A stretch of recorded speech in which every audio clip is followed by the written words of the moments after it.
After an extended period of searching and investigation, during which law enforcement, volunteers, and members of the community worked tirelessly, Drew Sjoden's case took a significant turn. On April 17, 2004, authorities contacted her family with an important update. Drew had been located near the outskirts of Crookston, Minnesota, a rural area that had been part of the ongoing search efforts. Because of the amount of time that had passed and the natural environmental conditions in the area, forensic specialists faced challenges in determining the exact circumstances surrounding her disappearance. However, the discovery brought a form of closure to a case that had deeply impacted many people across the region. Dear viewers, please don't forget to like, leave a comment under the video, and subscribe to the channel so as not to miss new videos. This is very important to us. Today, we're going to look into a true crime case involving Drew Katrina Sjoden. She was born on September 26, 1981, in the sunny city of Tustin, California, nestled in the heart of Orange County. From the very beginning, there was something unmistakably vibrant about her, a spark that others couldn't help but notice. Friends, family, and teachers all agreed. If there were just one word that captured Drew's essence, it would be busy. But not in the chaotic, disorganized way the word can sometimes suggest. For Drew, being busy meant being alive. She was always active, always giving, always seeking new ways to grow and help others do the same. By 2003, Drew had carved out a path for herself that was equal parts inspiring and tireless. As a senior at the University of North Dakota, she was immersed in her graphic arts program, where her professors praised her creativity and attention to detail.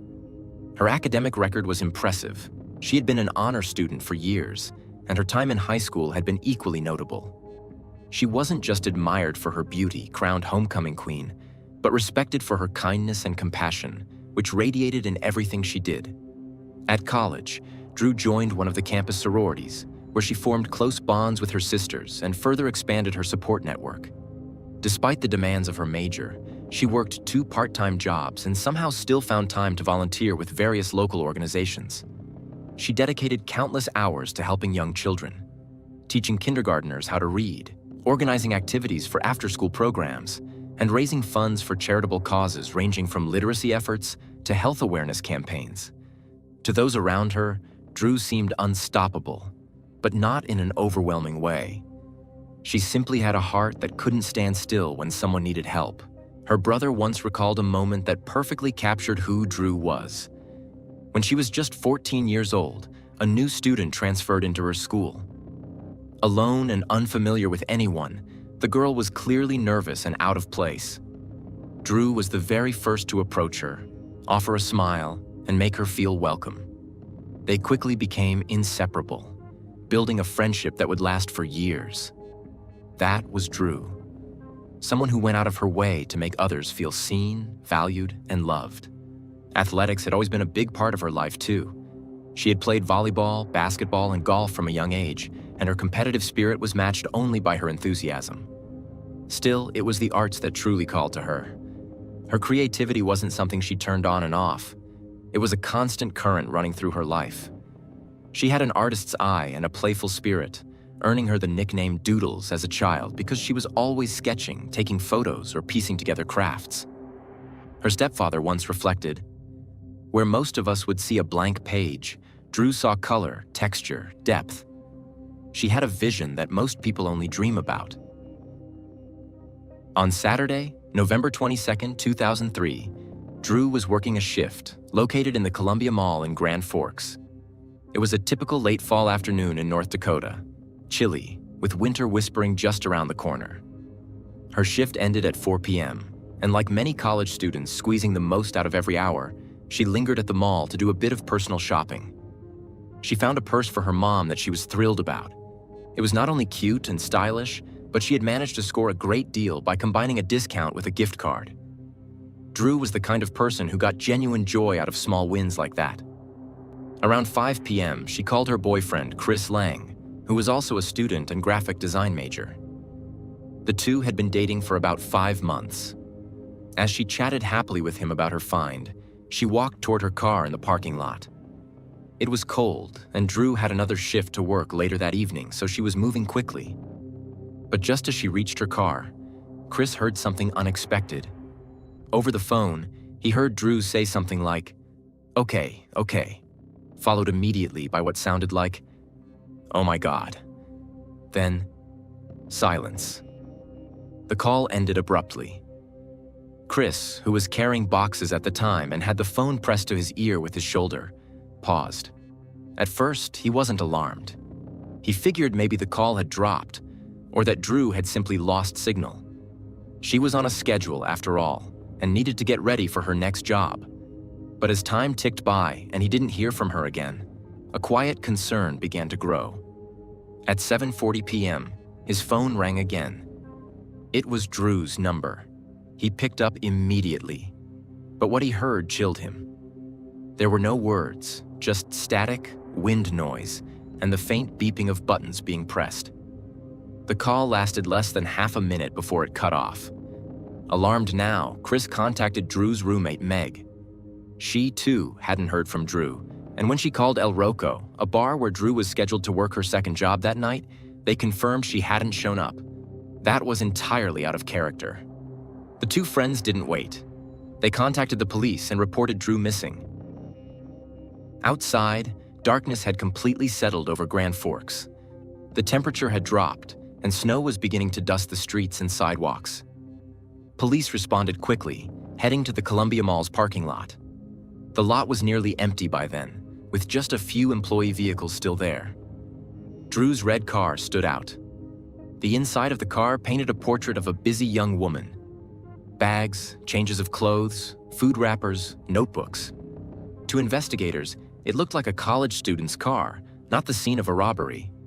Inside the vehicle were her newly purchased purse, her wallet, her cash, and cards, all untouched. Nothing valuable appeared to be missing.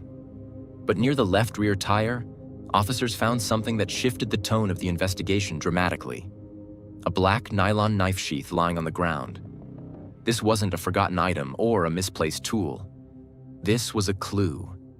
One that pointed to something far more serious.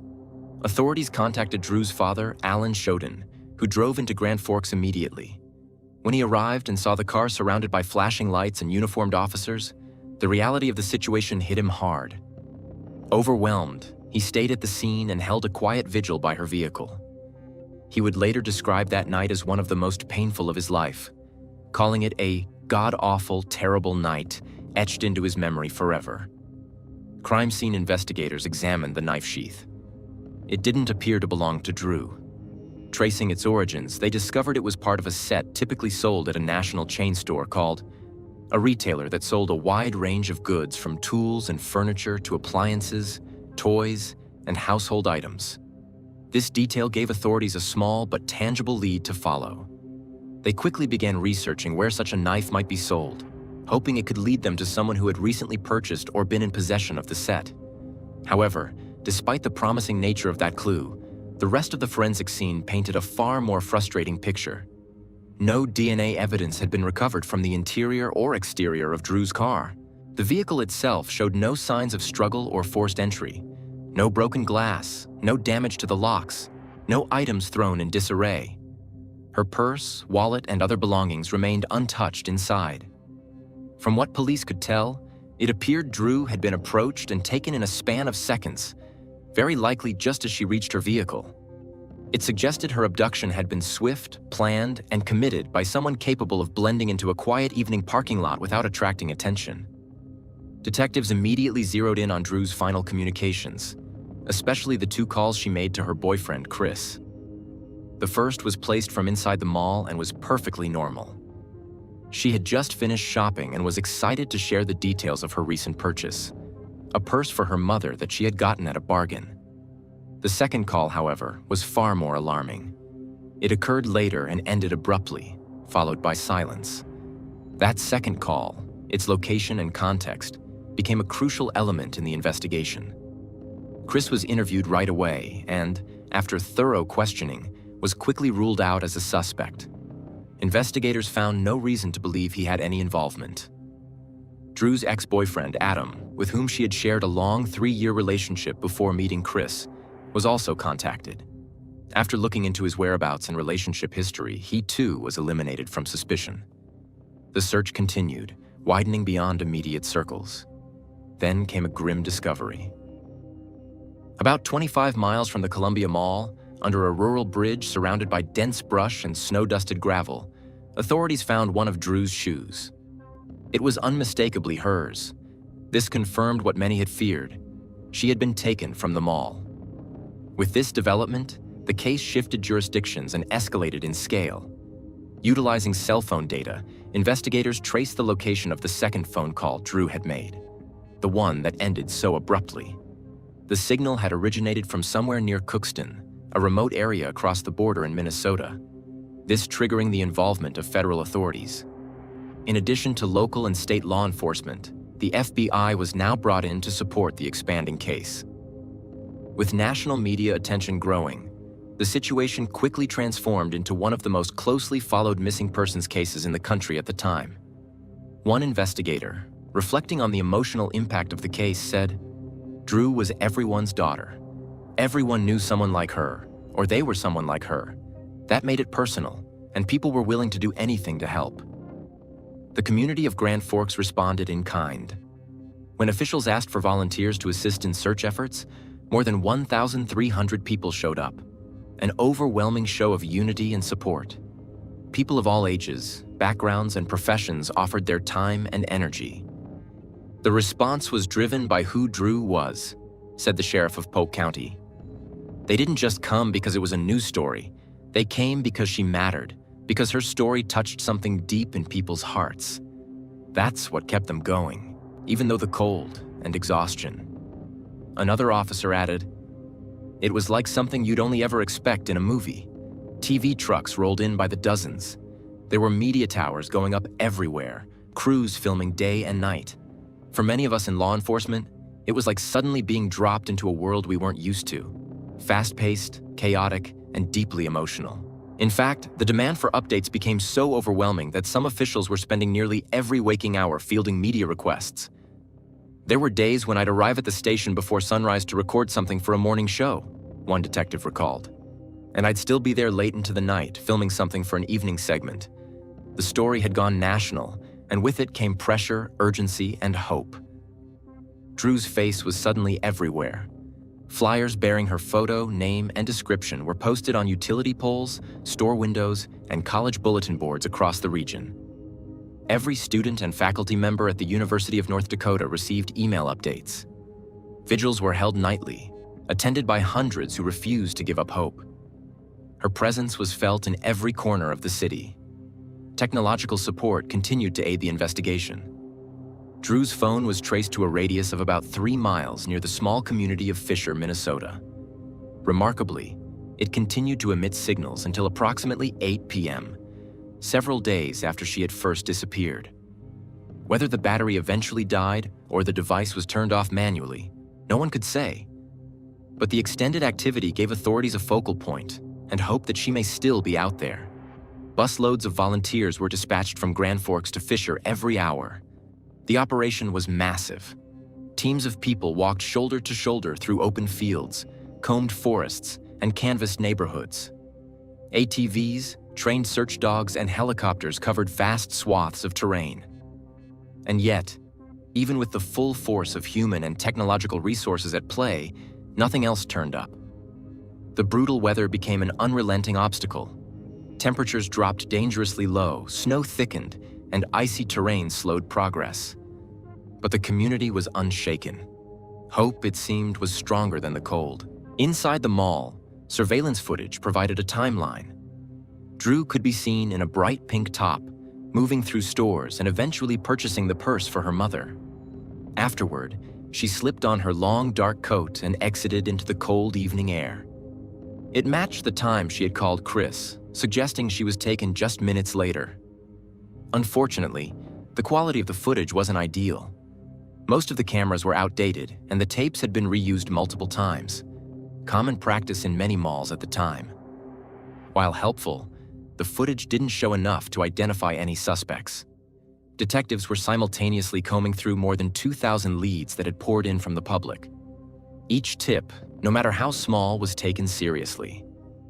Within a few days, every one of those leads had been closed.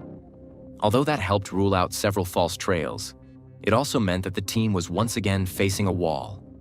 They had no confirmed suspects. That changed 4 days after Drew disappeared. A tip came in that immediately stood out. A caller reported seeing a man at the mall around the same time Drew was last seen. He wasn't just any shopper. He was a known offender, someone with a past record involving assaults. This individual had a documented history, and he had been flagged in previous investigations. Detectives quickly cross-referenced names of individuals with similar past charges who lived in the surrounding area. Their list narrowed to 9 people. And suddenly, what had seemed like a stalled investigation had a new path to follow. As the investigation intensified and law enforcement worked their way through a list of individuals with past offenses, one name stood out more than any other: Alfonso Rodriguez Jr. Among the 9 individuals flagged by authorities due to past records, Alfonso was the only one classified as a Level 3 offender, the highest risk category for repeat offenses. That distinction alone gave investigators reason to pay very close attention. His criminal history was not only serious, it was extensive and troubling. Just 6 months before Drew Syoden went missing, Alfonso had been released from prison, having served a lengthy sentence. The beginning of that history traced back to 1974, when he was first convicted in connection to an attack. While the sentence handed down was for 15 years, the outcome was not what many expected. Rather than serving the full term in a correctional facility, Alfonso was instead committed to the Minnesota Security Hospital for treatment and evaluation. The decision had raised questions back then and would come under greater scrutiny in light of future events. By 1980, after several years in the hospital, Alfonso was released back into the community. Unfortunately, his freedom was short-lived. He reoffended, and this time the consequences were more serious. He was convicted again, this time resulting in a 23-year prison sentence. It was this sentence that he had completed in May of 2003, just months before Drew vanished. His release had come quietly. But for one woman, the moment she heard about Drew's disappearance, memories she had tried to suppress for decades came flooding back. Her name was Shirley, and 30 years earlier she had survived an encounter with Alfonso. Though she had built a life in the years since, the moment she saw the news coverage of Drew's disappearance, she had an unshakable gut feeling. "As soon as I saw it on TV," she later recalled, "I thought of him. It had been 3 decades since what happened to me, but my mind just went right back there. I couldn't stop thinking about where he might have been that night." Shirley didn't hesitate. She immediately looked up the numbers listed for tips in Drew's case. "I picked up the phone and told them to check into Alfonso Rodriguez Jr. They needed to know who he was, where he had been, what he had been doing." For investigators, her call marked a turning point. Until then, they had been reviewing hours of CCTV footage from the mall, struggling to identify anyone who might have crossed paths with Drew. Now they had someone specific to look for, and a clear time window to examine. With Shirley's tip fresh in hand, investigators re-examined the mall surveillance footage with a renewed sense of focus. And sure enough, they located Alfonso on several cameras within the mall. What they saw was concerning. He appeared to be wandering without purpose, walking in circles and lingering by himself. He spent a significant amount of time loitering around the seedy aisles of one particular store, though he didn't appear to actually browse with interest or make any purchases. His behavior was described as aimless, but with an unmistakable edge of intent. At approximately 3:40 p.m., cameras captured Alfonso approaching the mall exit. He then sat on a bench near the doors, seemingly unbothered by the cold air rushing in every time the doors opened. He watched people pass by, closely observing shoppers as they came and went.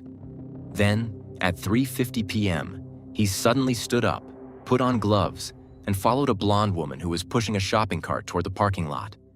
Though this woman was not Drew, the timing of Alfonso's actions and the overall strangeness of his behavior gave investigators a heavy sense of foreboding. They didn't stop there. Authorities traced Alfonso to a construction site near Crookston, Minnesota, just a few miles from the location where one of Drew's shoes had previously been discovered beneath a rural bridge. The investigators began connecting the dots: geography, timeline, behavior, and what was forming was a picture that couldn't be ignored. When questioned, Alfonso didn't deny having been at the mall, but when asked for specifics, things didn't add up. He said he had gone to see a movie, but when police checked, no films had been playing at that time. He also hadn't purchased anything from the stores, nor could he explain his wandering or waiting at the exit. When officers asked to inspect his vehicle, he cooperated. "I have nothing to hide," he reportedly told them. Inside Alfonso's vehicle, detectives found items that raised immediate red flags. Multiple knives were found, some stored in the glove compartment, others in the back seat. Among them, inside a jar that contained a strong-smelling cleaning agent, was one blade that caught an investigator's attention. It was a very specific style of knife, and to those familiar with the evidence at the scene of Drew's disappearance, it was unmistakable. It was a match to the knife sheath found near Drew's car on the day she disappeared. Still, Alfonso maintained his innocence. He claimed he had never seen Drew before and had nothing to do with her vanishing. Investigators, despite their growing suspicions, let him return to the home he shared with his mother, at least for the time being. But behind the scenes, forensic teams were tearing apart every inch of his story. Soon, they found their most damning piece of evidence. In the back seat of his vehicle, near the rear window, traces of DNA were discovered. Samples were immediately sent to the lab, and the results came back quickly. The DNA was a match to Drew Syoden.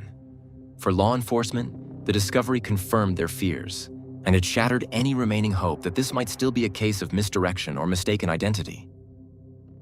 On December 1, 2003, Alfonso Rodriguez Jr. was officially arrested and charged with kidnapping.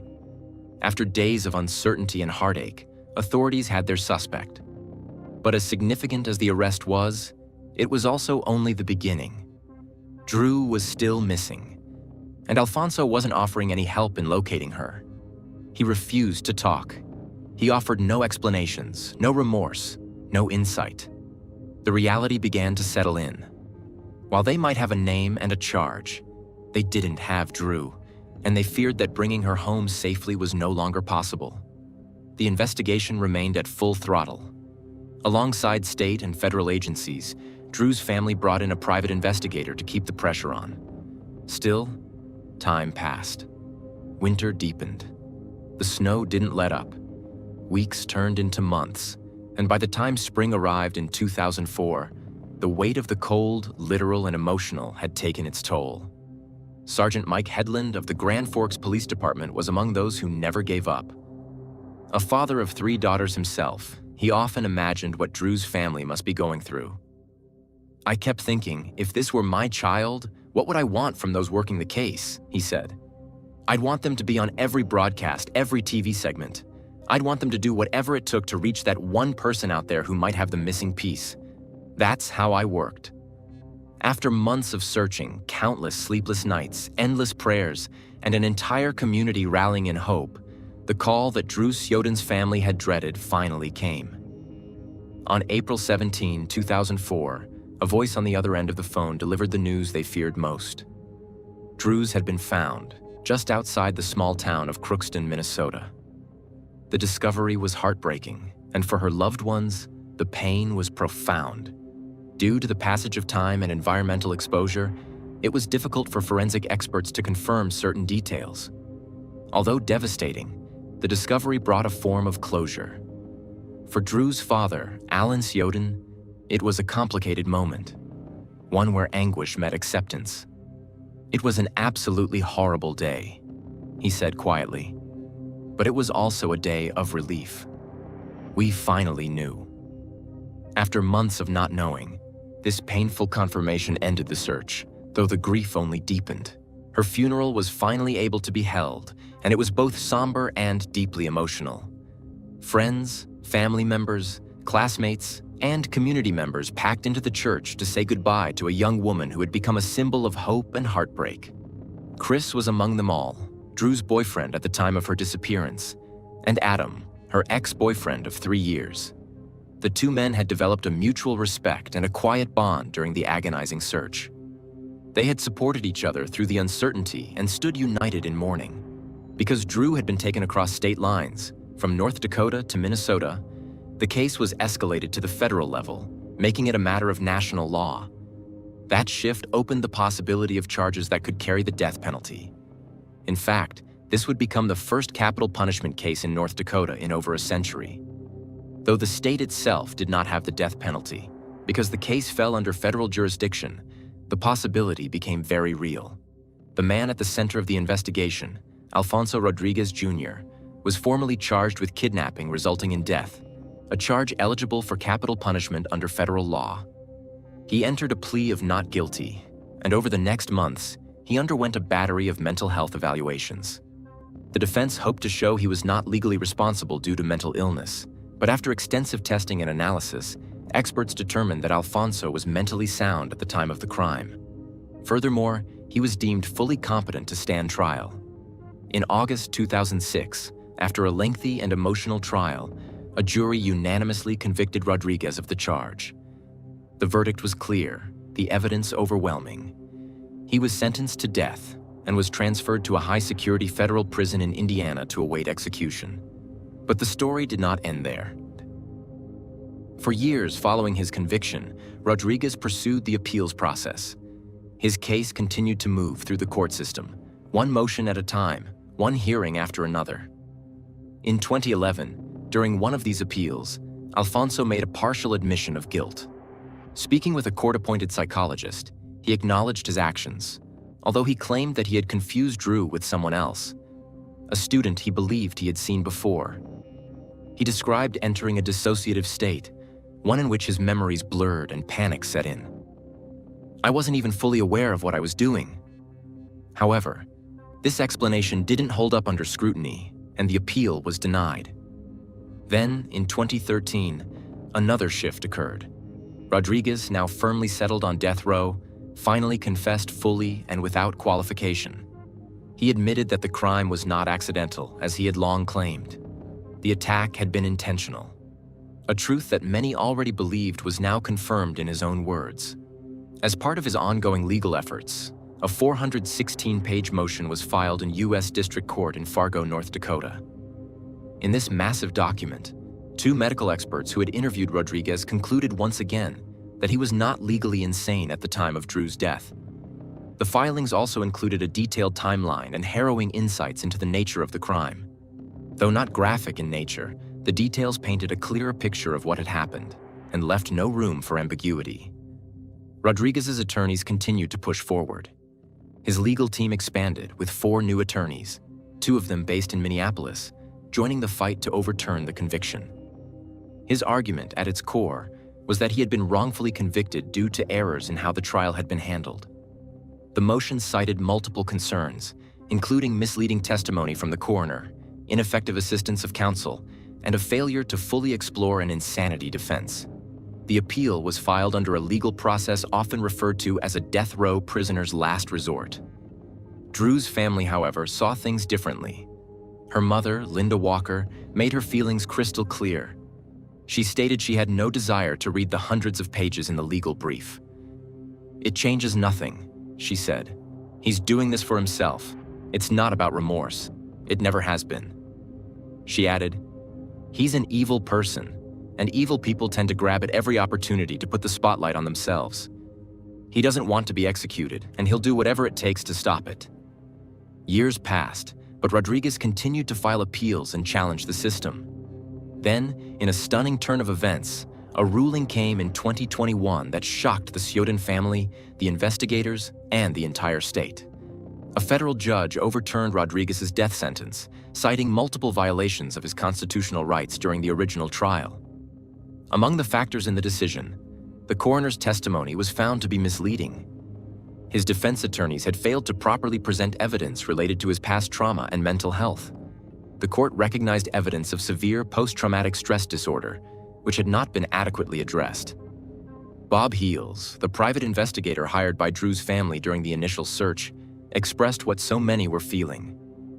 "I just stopped and thought, how is this happening? This happened 18 years ago, and it still haunts us." The Drews Yoden case remains one of the most emotionally charged and unforgettable criminal investigations in the history of North Dakota, and arguably in the entire country. Even decades later, the raw emotion surrounding it hasn't faded. One longtime law enforcement official summed up the emotions shared by many. "This case is exactly why the death penalty exists. If you're not going to use it in a case like this, where someone was deliberately targeted, taken, and harmed in such a way, then when is it ever appropriate?" This was the very definition of an extreme crime. The decision to overturn Alfonso Rodriguez Jr.'s original sentence, removing the death penalty, was difficult for many to come to terms with. That feeling is especially true for those who spent countless days and nights working the case from its earliest moments.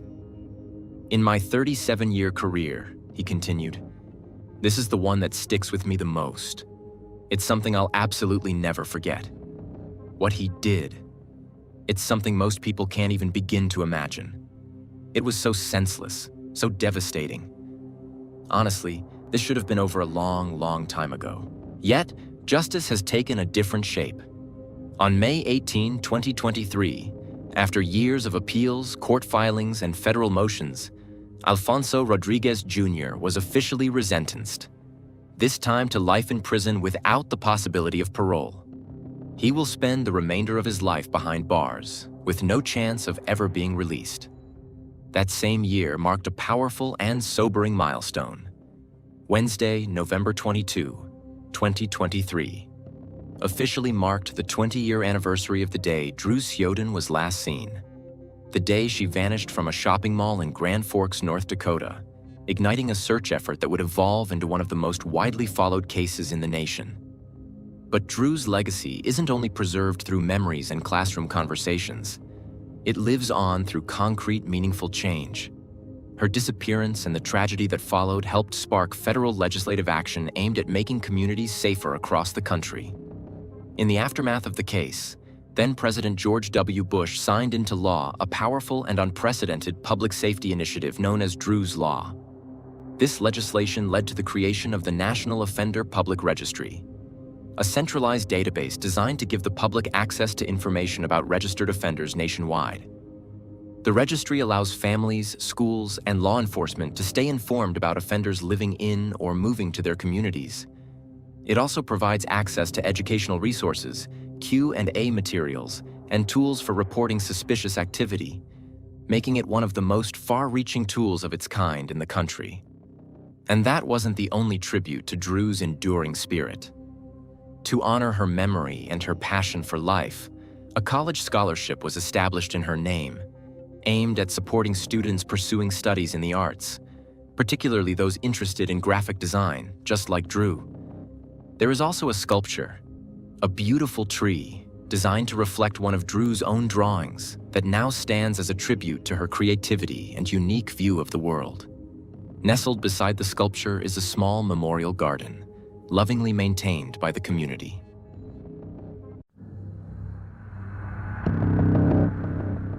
A local woman was taking her regular walk with her dog, following the familiar loop she often traveled.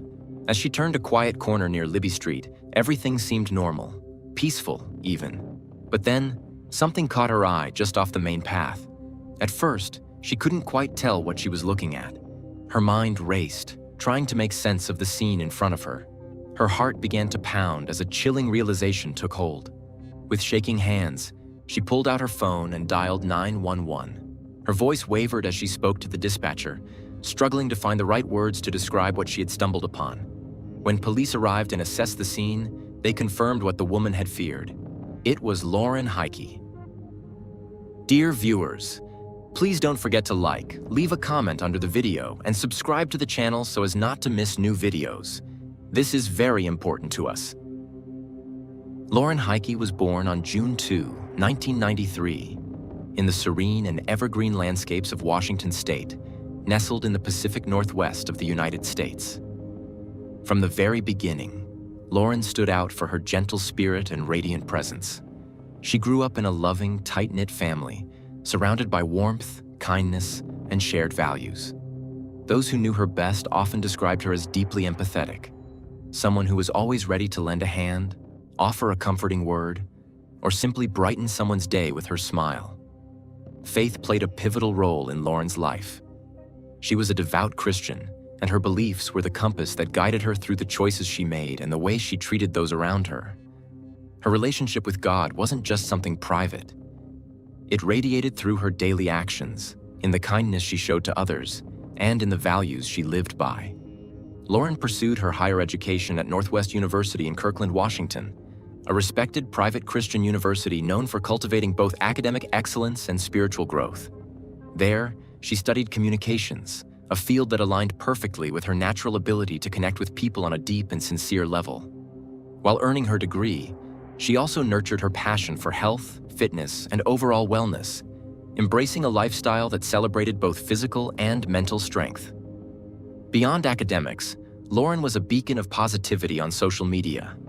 Her pages were filled with uplifting messages, motivational quotes, and glimpses into a life focused on gratitude, health, and inner peace. She wasn't chasing likes or followers. She was sharing genuine moments of joy and inspiration, hoping to bring a little light to someone else's day. Eventually, Lauren made a bold decision to move to Phoenix, Arizona, a step that marked the beginning of a fresh chapter in her life. The desert landscape, the endless sunshine, and the vibrant wellness scene drew her in. She was excited to explore new career opportunities in the beauty and wellness industry, where she hoped to help others feel confident and cared for. She found employment at a local medical spa, a place where her compassionate energy and natural warmth made an immediate impact. Her coworkers spoke highly of her. They said she had a way of making everyone feel welcome, valued, and uplifted. In her personal time, Lauren fell in love with the Arizona outdoors. She especially enjoyed hiking and walking through scenic trails under the open desert sky. The Reach 11 Trail, in particular, became one of her favorite spots. A peaceful stretch near 64th Street and Mayo Boulevard that offered tranquil paths, wide-open views, and a chance to unwind from the bustle of the city. Lauren had recently moved into a new apartment nearby, making those walks part of her regular routine. She'd lace up her shoes, grab a coffee, and head out to breathe in the morning air. Always grateful for the simple pleasures life had to offer. She truly seemed to be stepping into a season of growth, independence, and self-discovery. Her friends described her as a burst of light, someone who could walk into a room and instantly lift the energy. She was funny, kind, and full of joy, the kind of person whose presence made the world feel just a little brighter. One friend said it best. Lauren had this light about her. You felt lucky just to know her. Each morning, Lauren and her close friend, River Hubble, had a sweet ritual.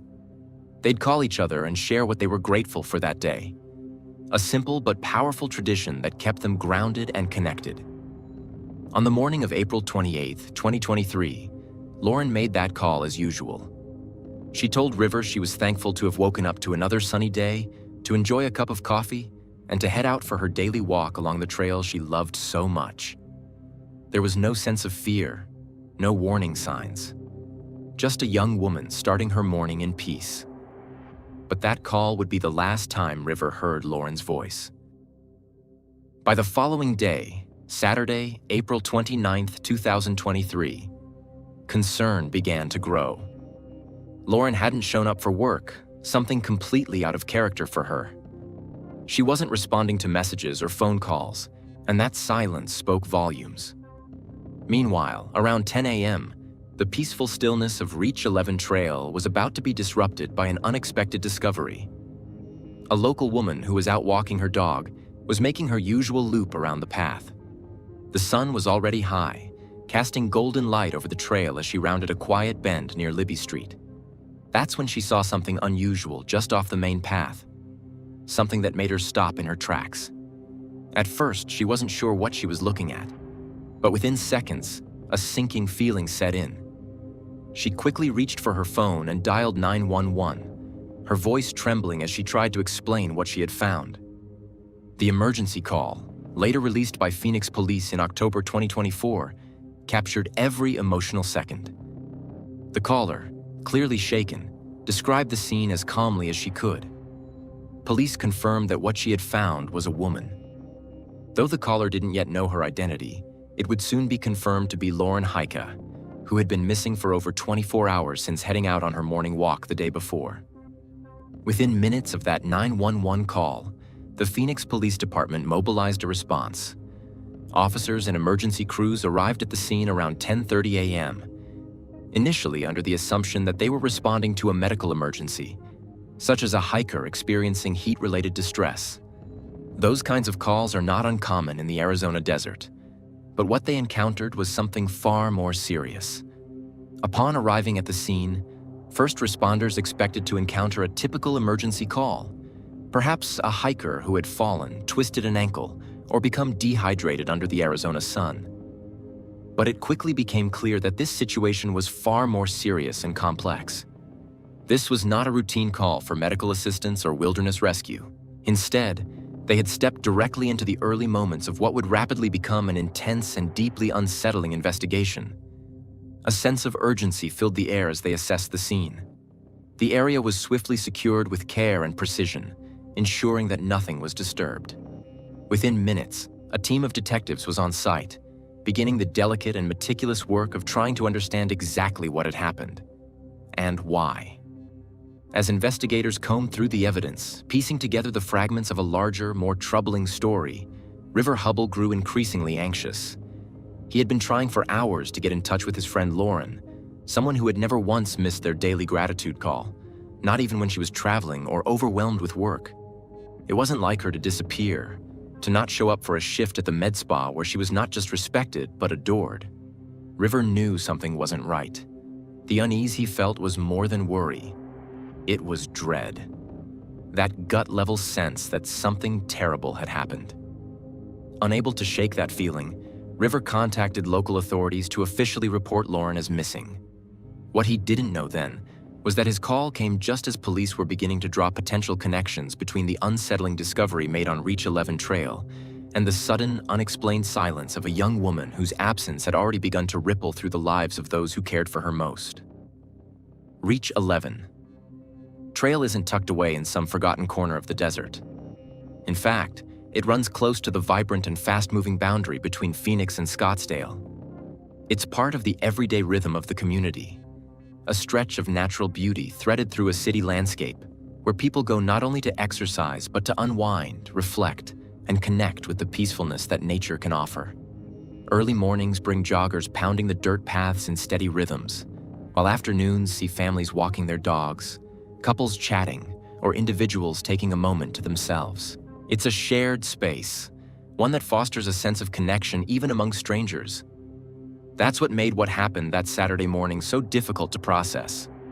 For many, the trail had always felt like a sanctuary, especially for Lauren, who had confided in friends that the trail was her place to escape, to breathe, and to feel grounded.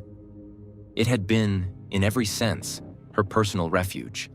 But now, that same space had become the setting for a mystery that shook the neighborhood to its core. What made the situation even more jarring was the way it touched people who were just living their ordinary lives. The woman who made the initial, devastating discovery wasn't a stranger to the trail or the neighborhood. She lived nearby, just a short walk away. She and her husband were regulars, familiar faces to the other early morning walkers. They often greeted the same people, exchanged the same friendly nods with passing runners, built quiet routines of recognition. Her husband, in fact, had seen Lauren before. While they never spoke beyond a casual wave, she had been a familiar presence. Someone who belonged there, someone they noticed. That woman, unknowingly, stepped into the center of a story that would upend the quiet rhythms of their lives. Her call to 911, shaken but composed, set off a series of events that would ripple through the community, across newsrooms, and into conversations far beyond Phoenix. In the days that followed, the trail transformed from a symbol of serenity into a site of remembrance. People came to leave flowers, not just friends or family, but strangers too. Notes, candles, even small tokens like friendship bracelets or painted stones began to appear. The messages were simple but powerful. You mattered. You were loved. We see you. It was a collective gesture of mourning and unity, a way for people to say, "We stand together in this." But while the community mourned and tried to make sense of the senseless, law enforcement officials were already facing a daunting task. That initial emergency call, the one that alerted them to the scene, turned out to be just the beginning. In the span of only a few days, 3 more 911 calls came in, and each one painted a picture that was becoming harder to ignore. These new reports weren't about another discovery, but about someone, a man who had been seen lingering near the trail. Callers described him in different ways, but there were common threads in each account. He didn't look like a hiker. He wasn't dressed for exercise, didn't appear to be enjoying the trail like others. His presence made people uneasy.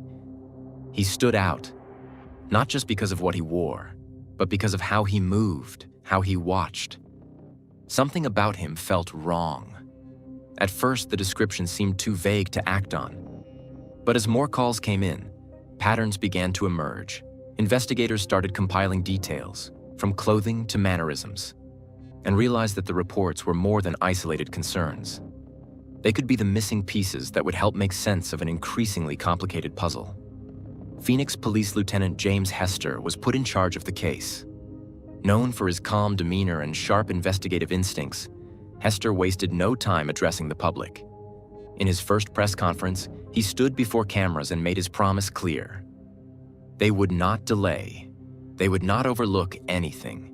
Every resource would be used. Every lead would be followed. The message to the community was one of urgency and reassurance. Still, the tension was undeniable. The once lively trail had grown quiet. Runners changed their routines. Parents stopped bringing their kids. People avoided the area altogether. The sense of safety that had once been so strong had been fractured, replaced with uncertainty and fear.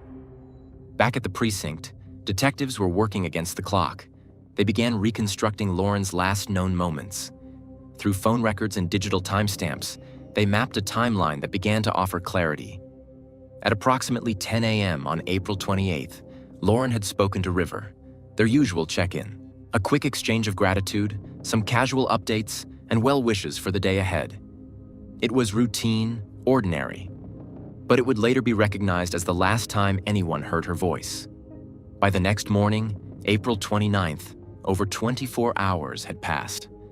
That's when her was found near the trail, in a secluded spot not visible from the main path. That detail alone told investigators something important. Whoever was responsible had chosen that spot deliberately. It wasn't just a tragic coincidence. It was, perhaps, calculated. Phoenix PD's forensic team immediately got to work. They meticulously examined the scene, collecting every item that might yield clues. Lauren's shoe was found near a stretch of low barbed wire fencing, an odd place for it to be. Her personal items were scattered nearby. Everything was bagged carefully, documented, and sent for analysis. What they needed now was not just evidence, but a connection. Something that could point to a person. And then came the break. A preliminary DNA analysis on Lauren's shoe came back with a partial profile. The DNA didn't belong to Lauren. It belonged to someone else. Someone unknown. That was the moment the case shifted. This wasn't just an anonymous crime anymore. It was now traceable. As forensic work progressed, detectives took to the streets. They canvassed the neighborhoods around Reach 11. They knocked on doors, talked to hikers, interviewed anyone who frequented the trail.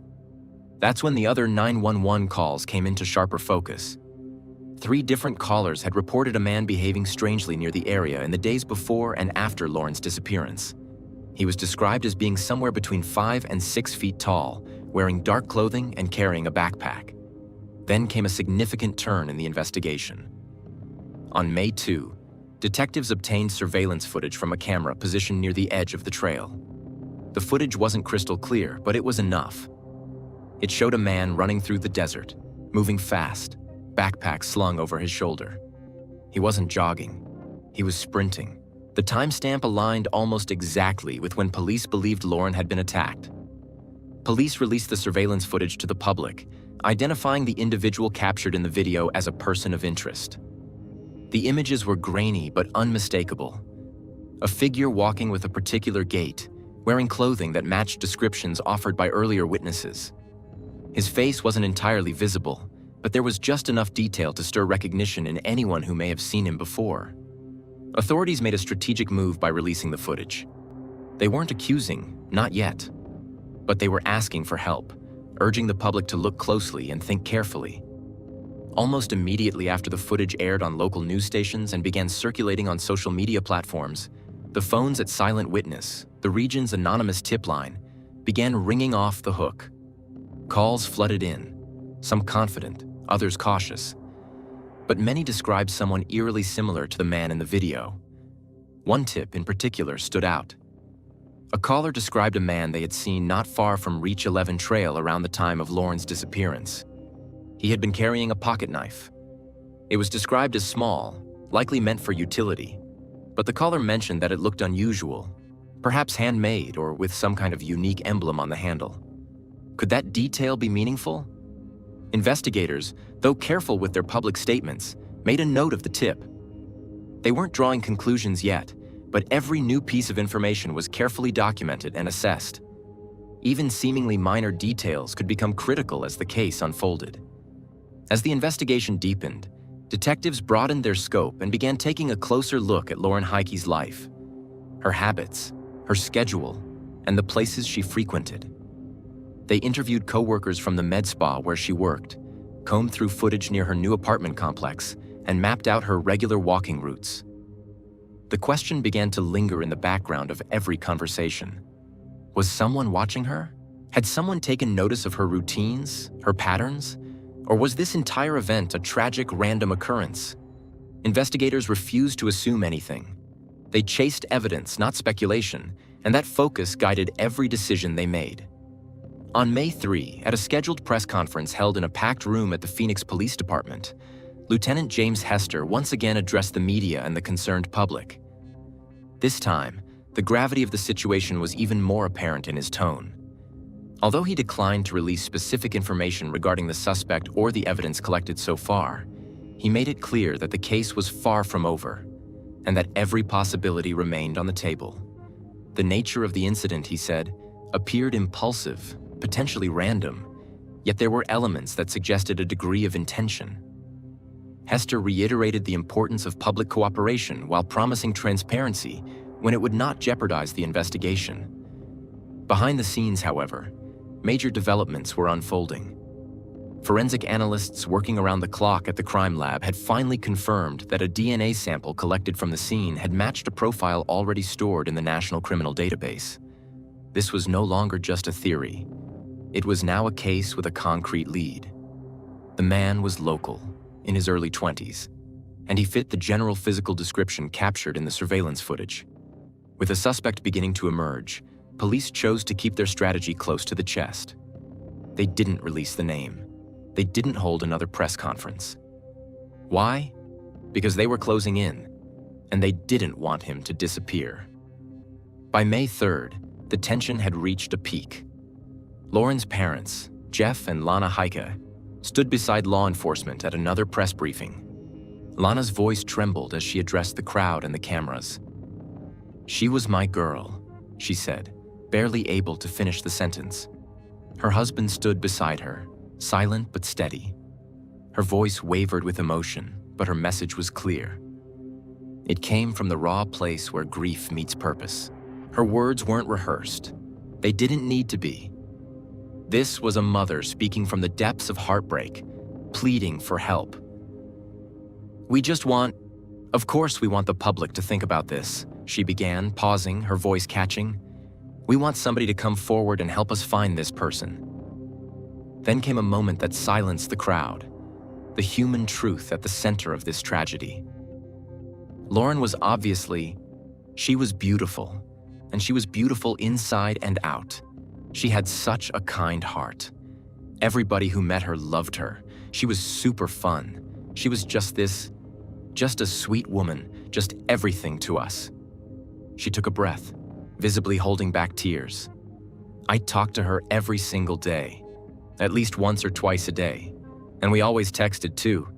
Every phone call ended with, "I love you, Mom." Every single text ended the same way. "That was our thing. That was Lauren. This is horrific. I'm sorry." Her voice broke, but she pressed on.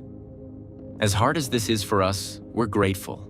Grateful because we had such a beautiful child. She had the ability to change anyone's life, no matter what they were going through. If you interacted with Lauren, you felt her goodness. She was just an amazing individual."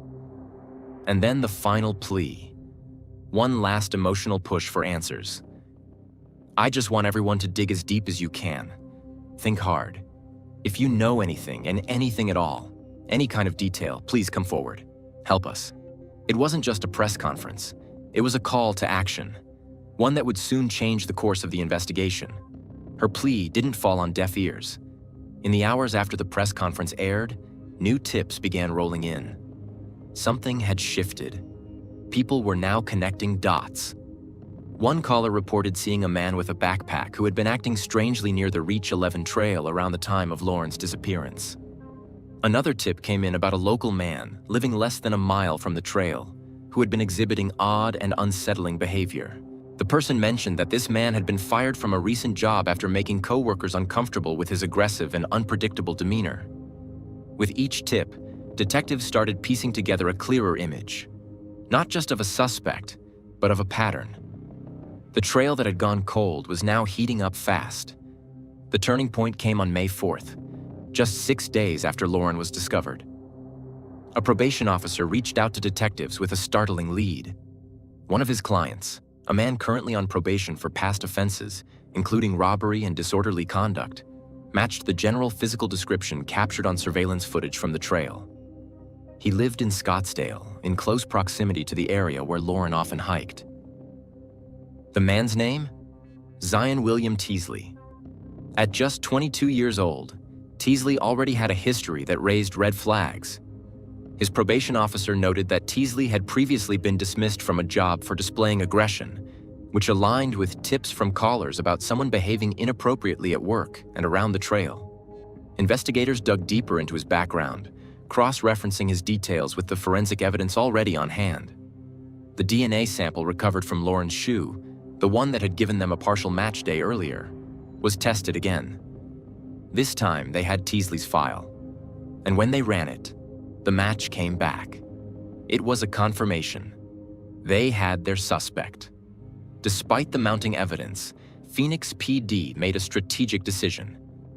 They wouldn't act until they had full confirmation. Teasley was under surveillance. Detectives tailed him, quietly gathering behavioral data and corroborating information. That's when they found out something that kicked their urgency into high gear. Teasley had a plane ticket. He was scheduled to fly to Detroit on May 5th, just 1 day later. If they waited too long, he could be gone. By Thursday evening, the Phoenix Police Department had everything in place. They weren't taking chances.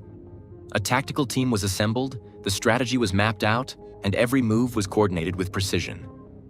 At around 6:30 p.m., officers arrived at Teasley's apartment complex, located not far from Scottsdale Road, less than a mile from where Lauren had last been seen.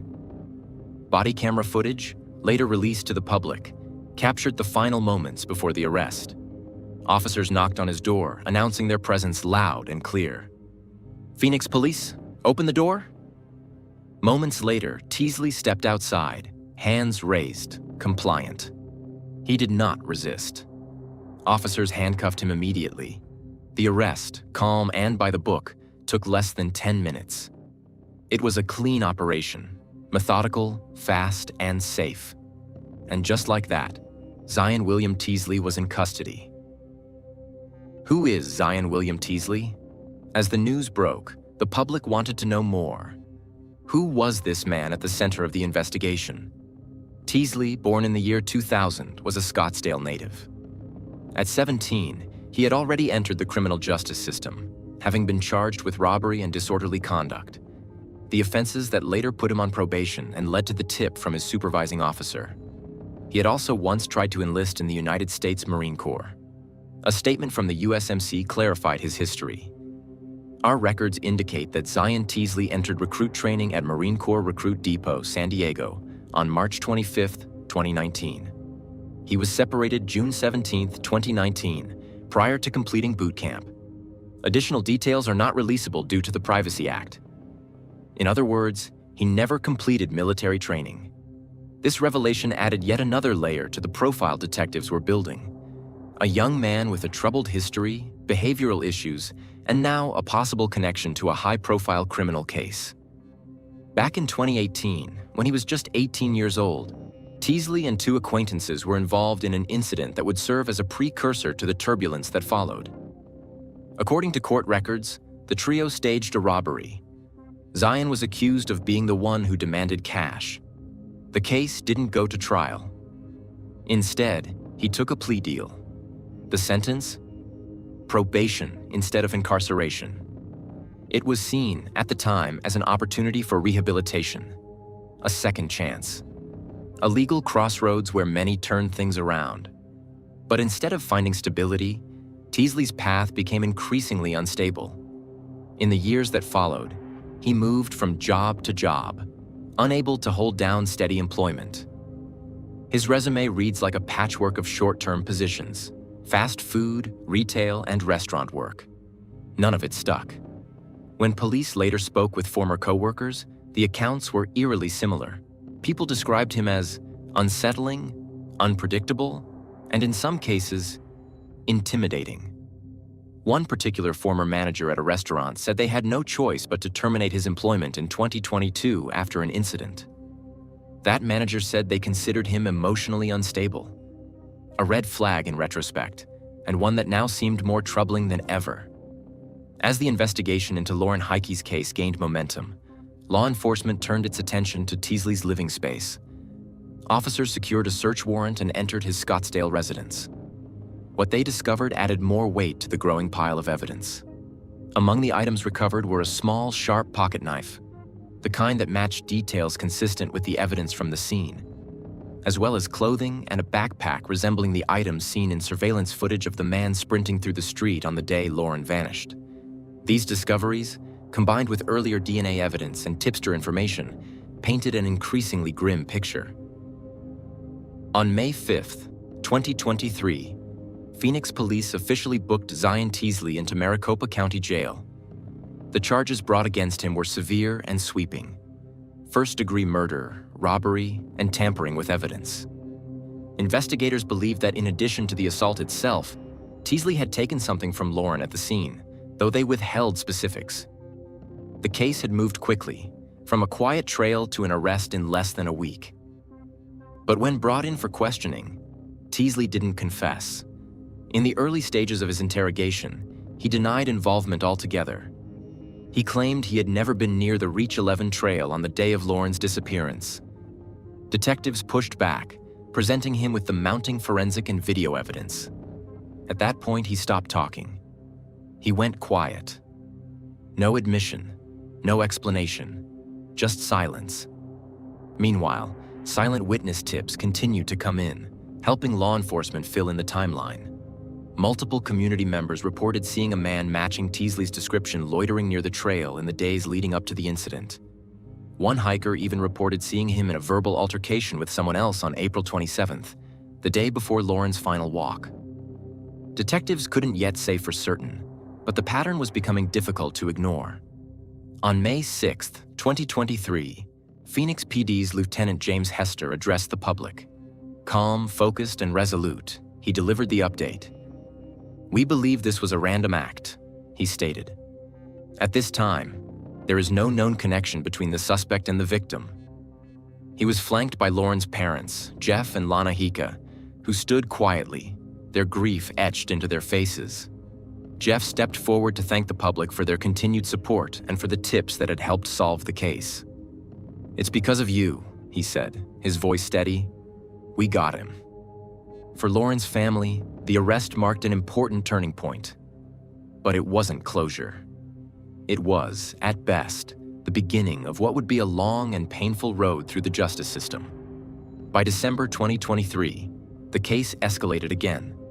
Maricopa County Attorney Rachel Mitchell announced her office had filed a notice of intent to seek the death penalty should Teasley be convicted of Lauren's murder. It was a high-stakes decision. Capital cases require more preparation, greater oversight, and lengthier legal procedures. But Lauren's family supported the move. Through a public statement, they said, "We'll be there every step of the way to ensure Lauren receives justice."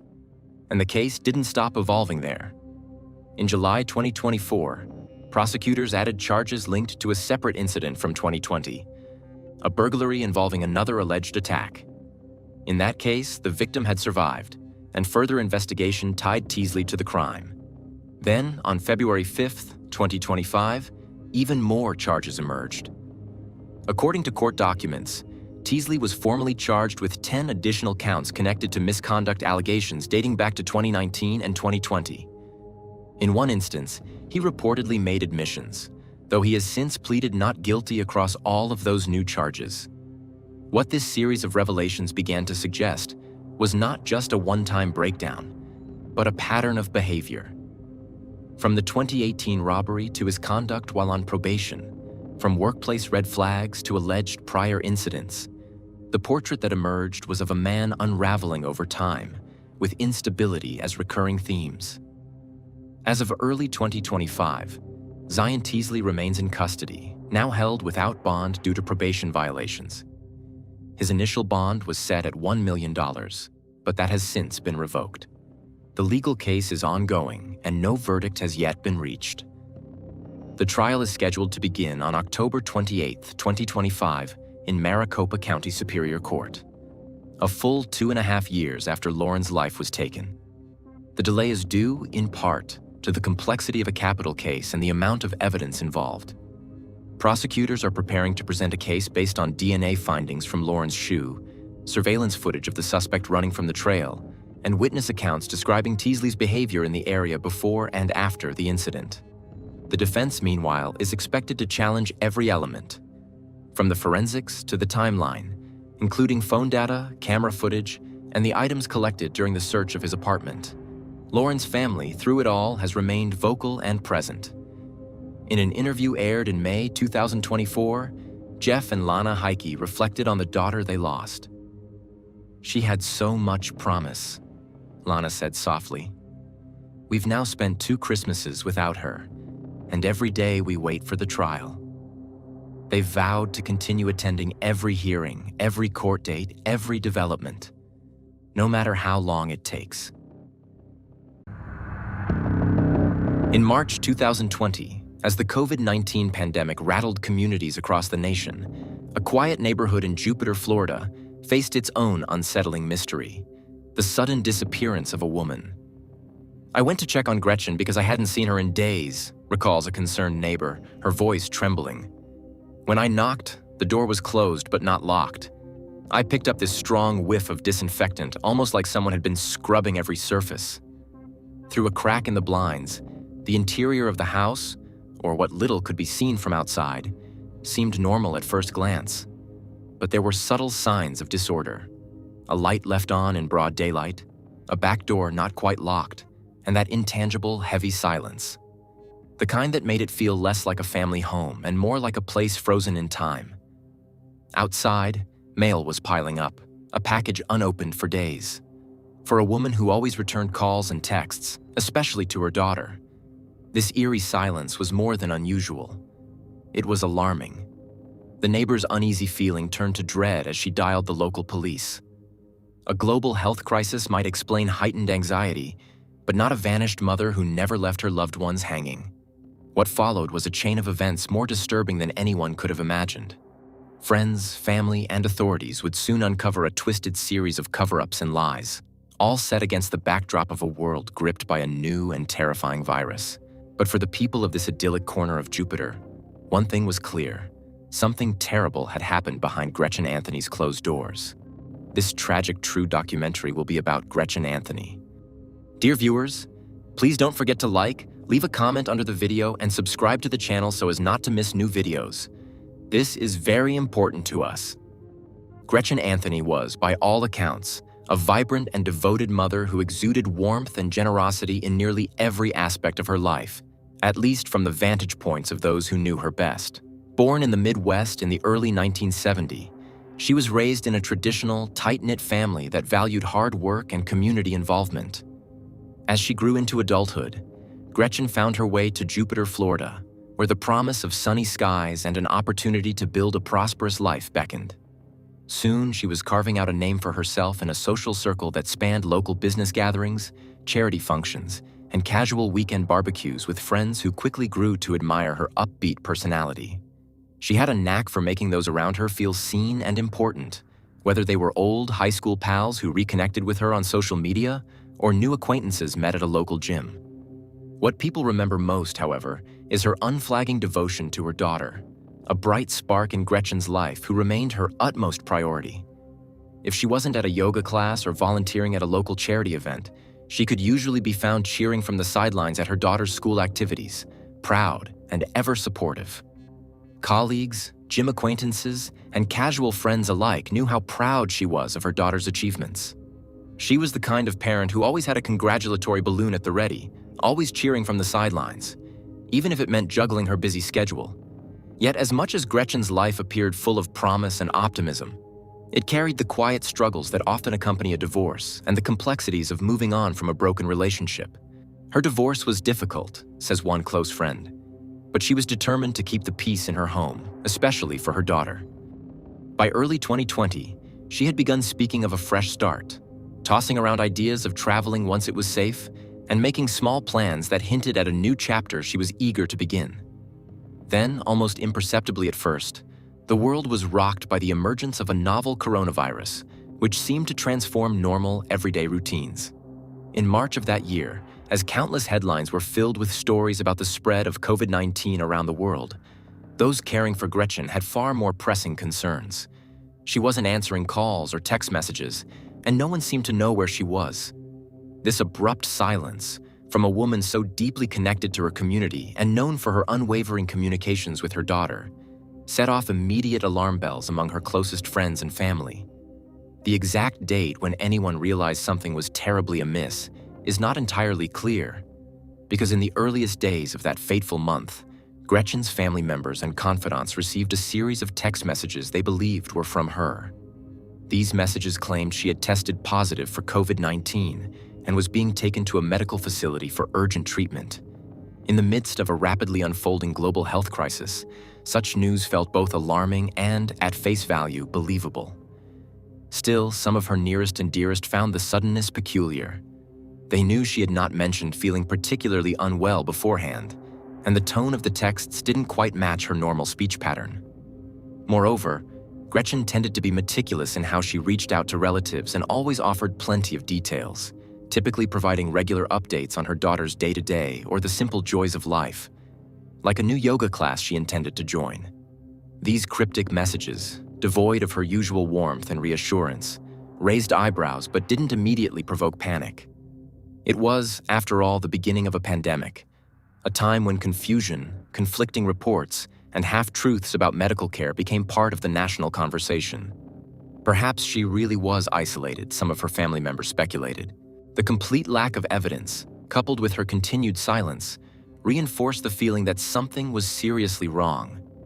The timing only elevated concerns.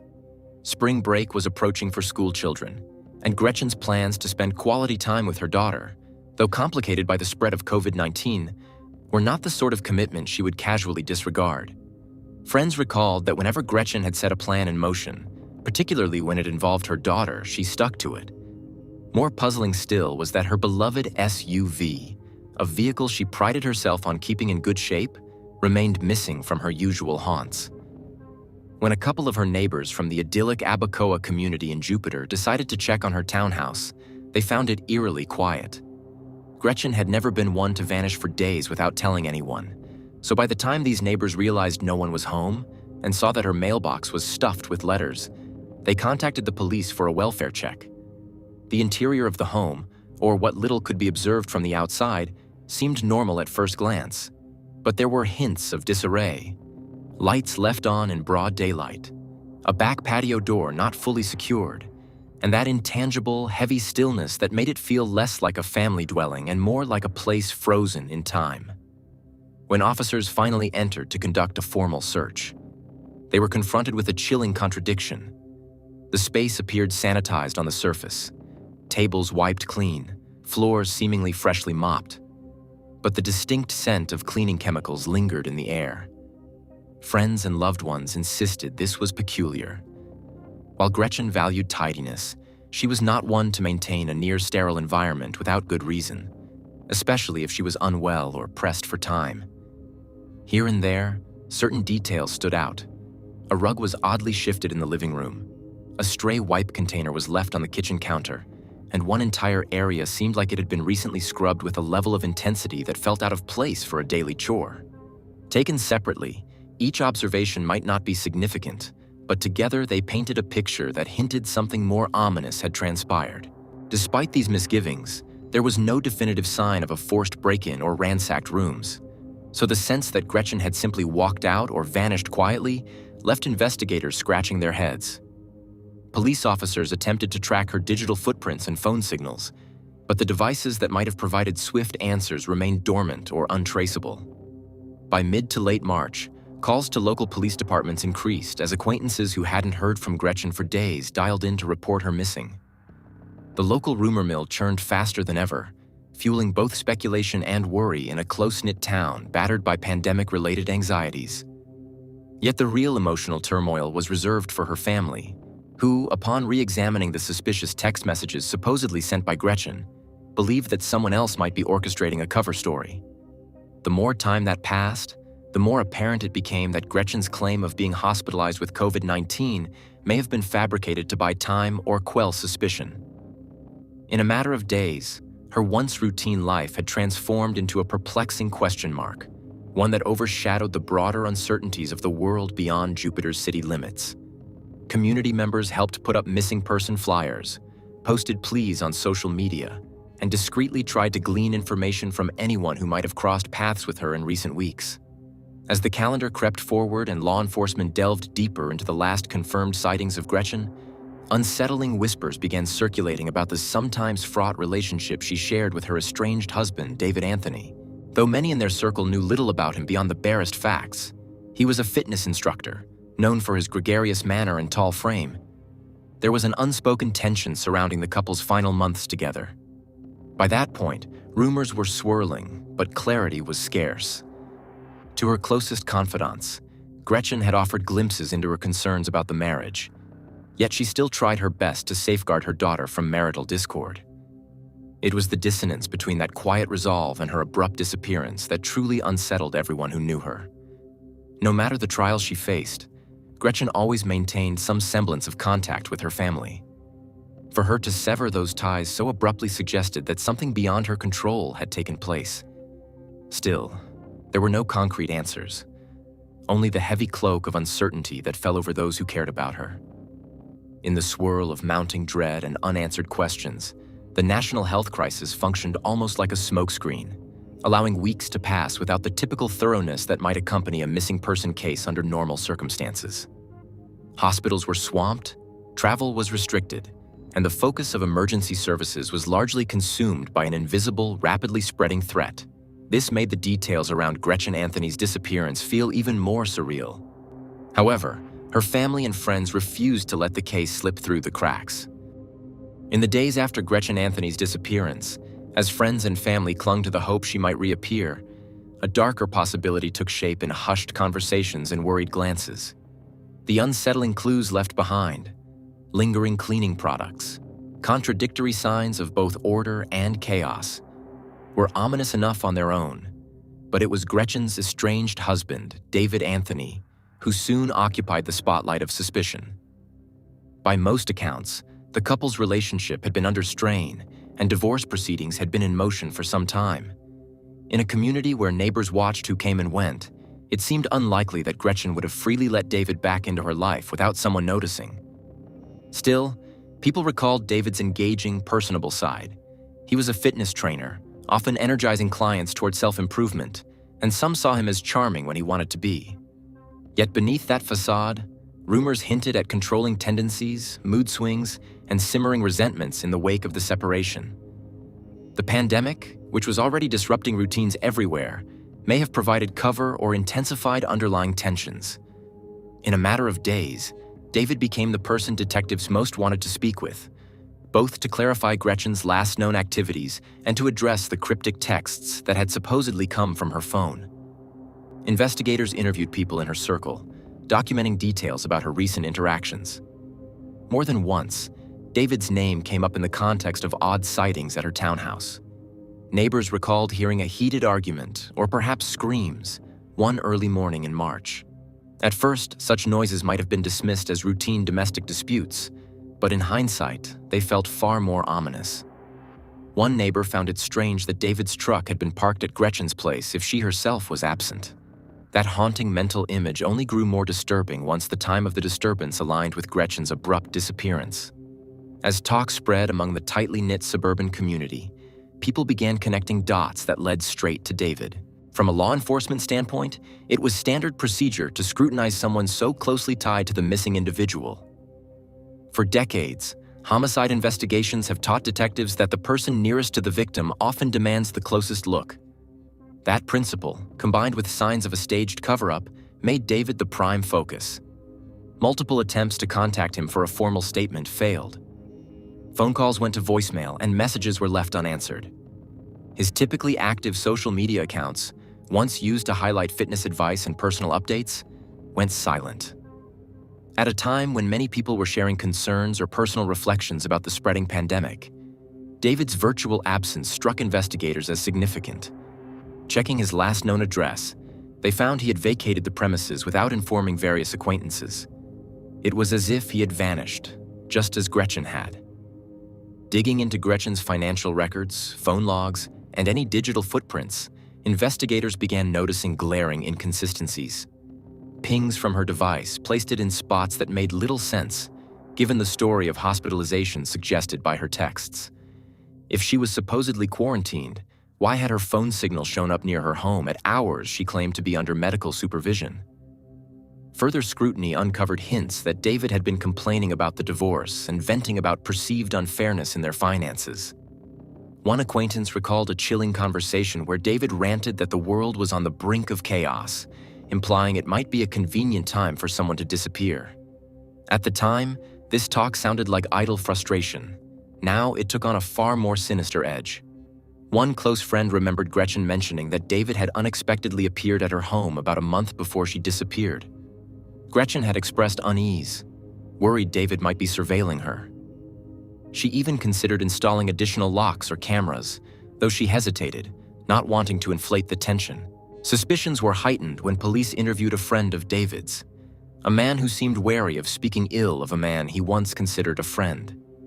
This friend revealed, under gentle prodding, that David had grown obsessed with the notion that Gretchen was shortchanging him in the divorce settlement.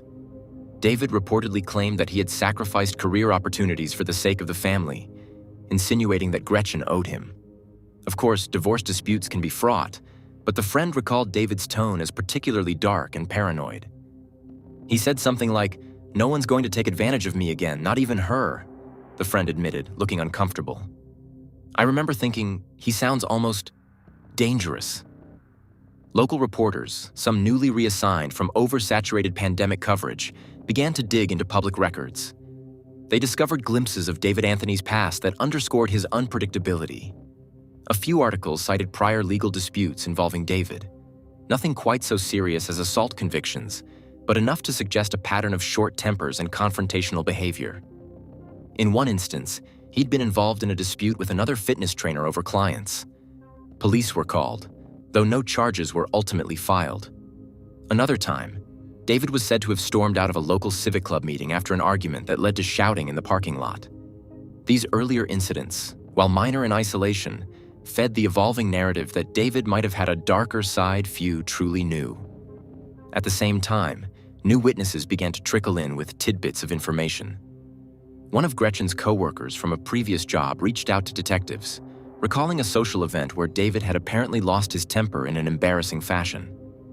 According to her account, David had accused Gretchen of flirting with a colleague when she was merely chatting about a work project. The co-worker described the memory as unsettling. He went from being friendly to furious in seconds, and Gretchen looked mortified. Police spent hours on the phone with Gretchen's mother, gathering information about Gretchen's habits and routine. Through tears, she described how Gretchen would never go more than half a day without speaking to her daughter, especially in times of stress. The abrupt silence, in her words, was the loudest cry for help she could imagine. Behind the scenes, however, there was no ambiguity. They suspected David had committed a serious crime, likely murder, and was on the run. Meanwhile, detectives sought any camera footage that might show David's movements. Though many businesses were closed or operating with reduced hours, some gas stations and convenience stores still had functioning security systems.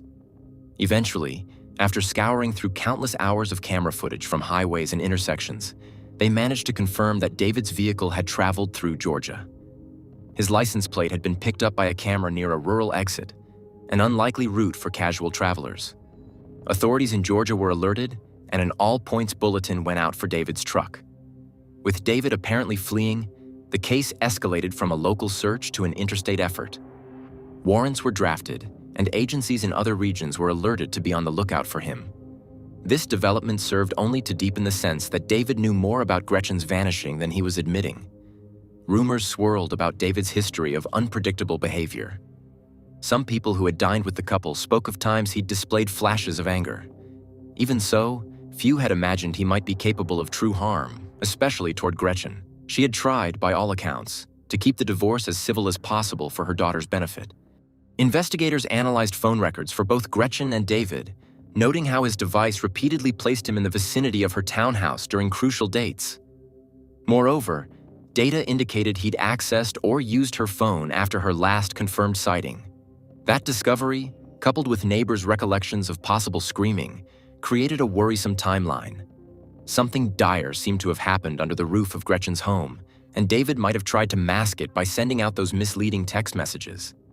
Additional alarm bells rang when authorities noted that David had withdrawn a large sum of money before leaving Florida. One official confided that cases like these rarely end happily. As more details emerged, the possibility of Gretchen having met a tragic end loomed larger. Even without hard proof of her fate, the police grew confident enough to build a preliminary case against David. In many investigations, a missing person scenario without a body can make prosecutors cautious about pressing charges too early. Yet the circumstantial evidence, staging, digital deception, unexplained disappearance, kept pointing directly to David. Local prosecutors collaborated with law enforcement to amass the necessary proof so that, if and when David was apprehended, he could be held to account. The pandemic, paradoxically, worked both for and against the authorities. On one hand, reduced travel could limit how far David might go. On the other, the shifting priorities of police departments and the strain on resources made it harder to execute a thorough, multi-state hunt. Nonetheless, tech-savvy officers adapted. They tracked credit card transactions and phone signals, using every digital breadcrumb available. Local law enforcement maintained hope they'd find Gretchen alive, but each new piece of evidence darkened that outlook. Investigators held onto one unshakable belief: David, if he truly was behind Gretchen's vanishing, carried secrets that would have to surface. People in dire situations often make mistakes, whether it's using a credit card at the wrong place or contacting an acquaintance for help. Law enforcement hoped that eventually David would slip up, yet the concern lingered that he might do something drastic if cornered, leaving the police to weigh each move carefully. As a coordinated push to locate David intensified, local officers, federal agents, and out-of-state police forces traded real-time information. License plate readers, traffic cameras, even phone tower pings were scrutinized in search of patterns. The turning point in the case of Gretchen Anthony's disappearance came not through a single dramatic revelation, but through the steady accumulation of data, intuition, and tireless police work. Gretchen's supposed text messages, claiming she had been diagnosed with the virus and taken to a hospital, seemed plausible at first, given the times. But as days passed without confirmation from any medical facility, that narrative began to unravel. Hospital staff checked their records again and again. Nothing. Not a single entry under Gretchen's name. Surveillance footage, phone metadata, and GPS records told a very different story. One of deception, careful manipulation, and a growing sense of desperation. The text from Gretchen's phone had been sent after her likely death, investigators concluded. This fact alone shifted the investigation into darker territory. It wasn't just a matter of disappearance anymore. Someone was actively trying to conceal the truth, and that someone had access to her phone, her home, and likely knew her habits well enough to fake her digital voice. When her cell tower records showed the phone had never left Jupiter, much less entered a hospital, detectives began to prepare for the worst. One enigma was Gretchen's car, which remained parked at her townhouse with no obvious sign of forced entry or tampering. If she had willingly gone somewhere, would she have left it behind? Alternatively, if David had forced her to go with him, wouldn't the car have been moved to sustain a cover story that she'd left of her own accord? Nothing about the vehicle's presence quite matched the scenario suggested by those contrived text messages claiming she'd driven herself to the hospital.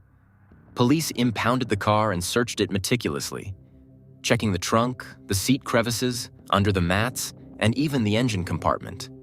A faint trace of bleach lingered there too, almost as if the passenger side floor had been wiped down. This only fueled the speculation that an act of violence might have occurred before David chose to stage the scene and vanish. Police re-examined Gretchen's home, this time using forensic tools designed to pick up on things a casual observer might miss. Ultraviolet light was shined on the walls, floors, and bathroom tiles. Chemicals were sprayed to reveal purified DNA residue. In the bathroom, faint stains emerged. DNA tests later confirmed they belonged to Gretchen. The pattern suggested a struggle and then hastily wiped away. Investigators also found shards of broken glass, indicating possible violence, and small puddles of disinfectant under baseboards where a mop couldn't reach. This was no ordinary cleaning. This was a hasty attempt to erase a crime. At the same time, detectives obtained transcripts of all the electronic traces of David Anthony's life. These included his emails, cloud storage, and phone records. What emerged was a portrait of a man spiraling downward. He had recently been fired from his job and had started voicing increasingly bizarre theories about society's collapse. Several acquaintances described David as paranoid, unstable, and convinced that COVID-19 was either a hoax or a precursor to global annihilation. He told one friend that now is the time to disappear and that the world isn't going to notice one more person gone. Investigators found online searches for topics like how to vanish without a trace and non-extradition countries. All these signals, odd behavior, digital cover-ups, and physical evidence converged to form a chilling picture. David Anthony had both the motive and the means to commit a crime. Unfortunately, Gretchen Anthony has not yet been found, and what happened to her is unknown. Then came the break they needed. An automated license plate reader, ALPR, in New Mexico captured David's vehicle, a black Nissan Frontier, on a rural highway. It was a major lead. Authorities in Jupiter worked with federal marshals and local law enforcement across the Southwest, sending out alerts and surveillance requests. They feared he might flee to Mexico, where jurisdictional complications could delay justice. For several tense days, his exact whereabouts were unknown. But then, in a stroke of luck, a sheriff's deputy in Doña Ana County spotted the vehicle outside a convenience store.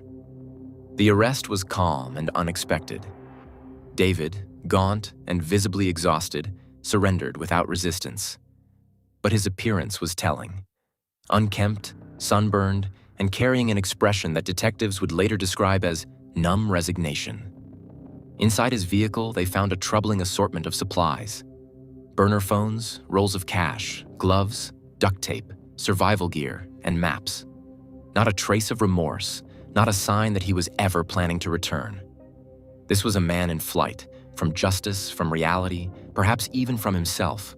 David's extradition to Florida took place in early April 2020, not long after authorities apprehended him in a remote stretch of New Mexico. His capture ended a tense, multi-state search that involved local deputies, federal agents, and state troopers, all working together to track his sporadic use of credit cards and cell phone pings. From the moment he was booked into the Palm Beach County Jail, prosecutors recognized they had not only a high-profile case on their hands, but one fraught with emotional complexities.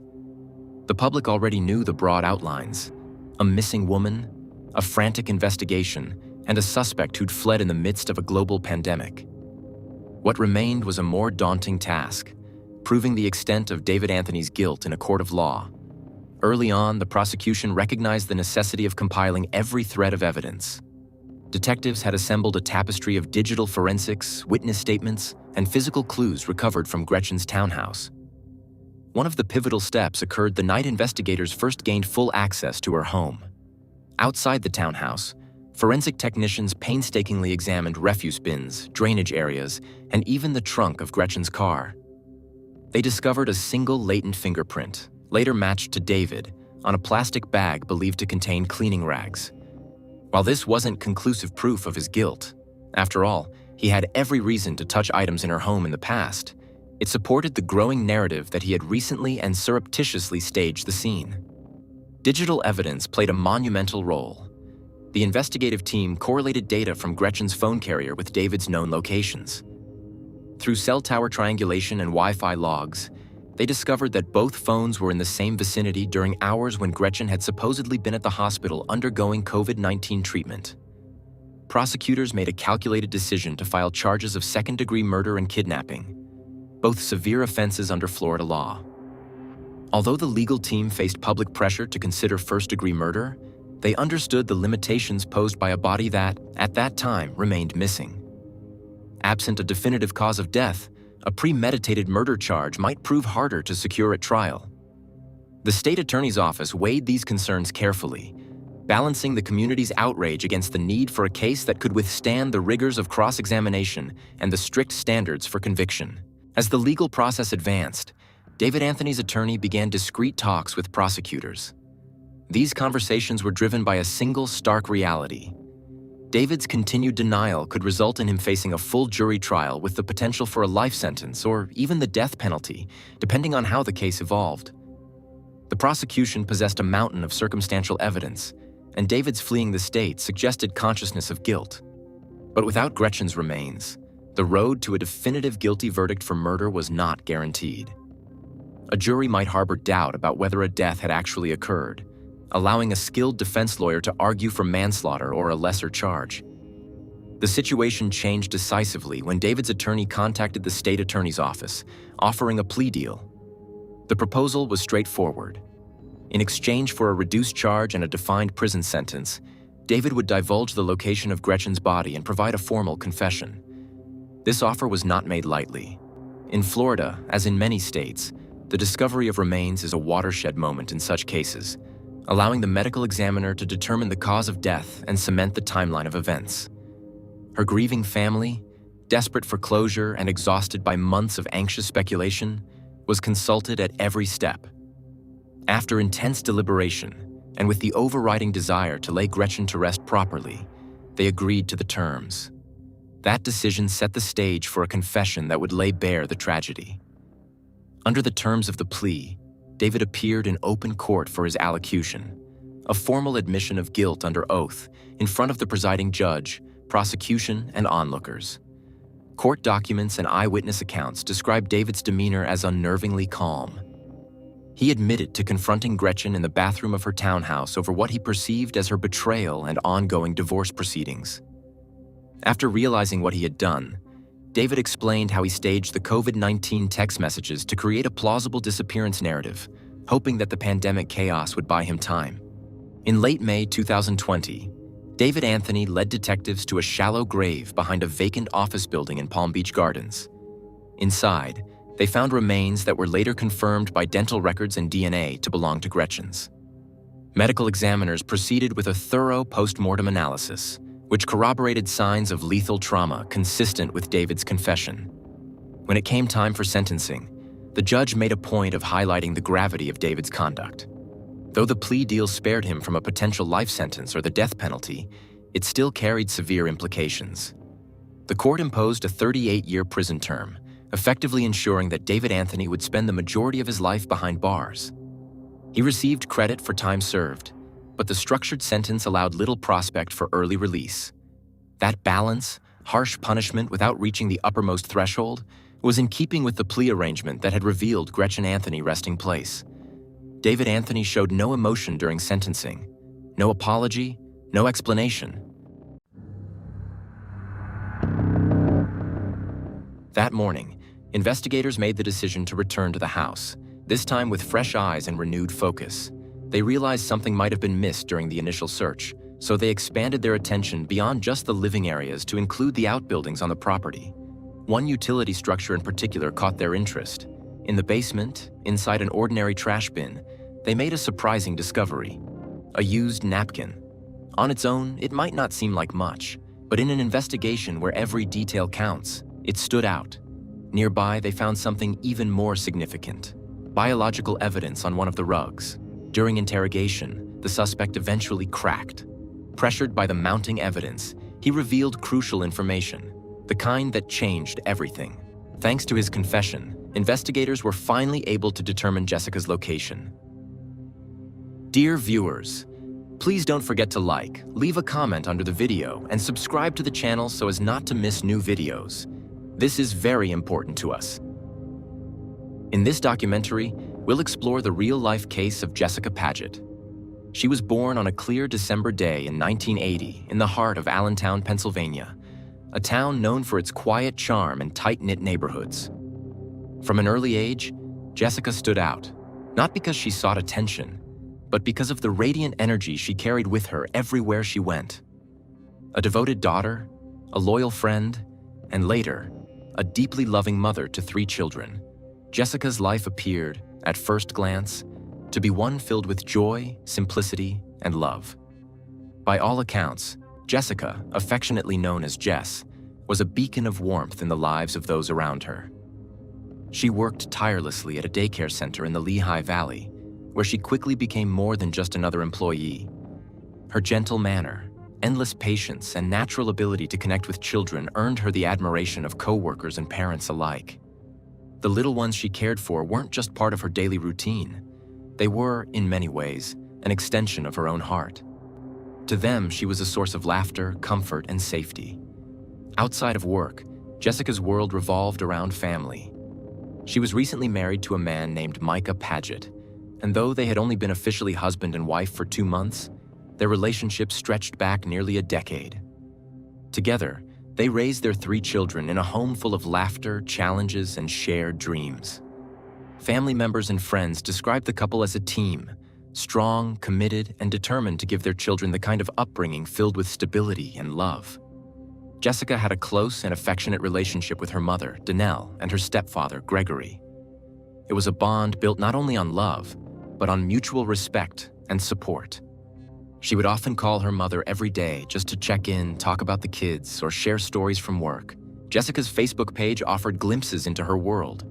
Photos of smiling children at the park, candid moments at birthday parties, and cozy nights at home. She was the kind of person who remembered every birthday, baked cupcakes for school events, and left handwritten notes in her kids' lunchboxes. Life hadn't always been easy for Jessica. As a young mother, she faced her fair share of hardships. She often worked multiple jobs and made countless personal sacrifices, yet she faced every challenge with strength and grace.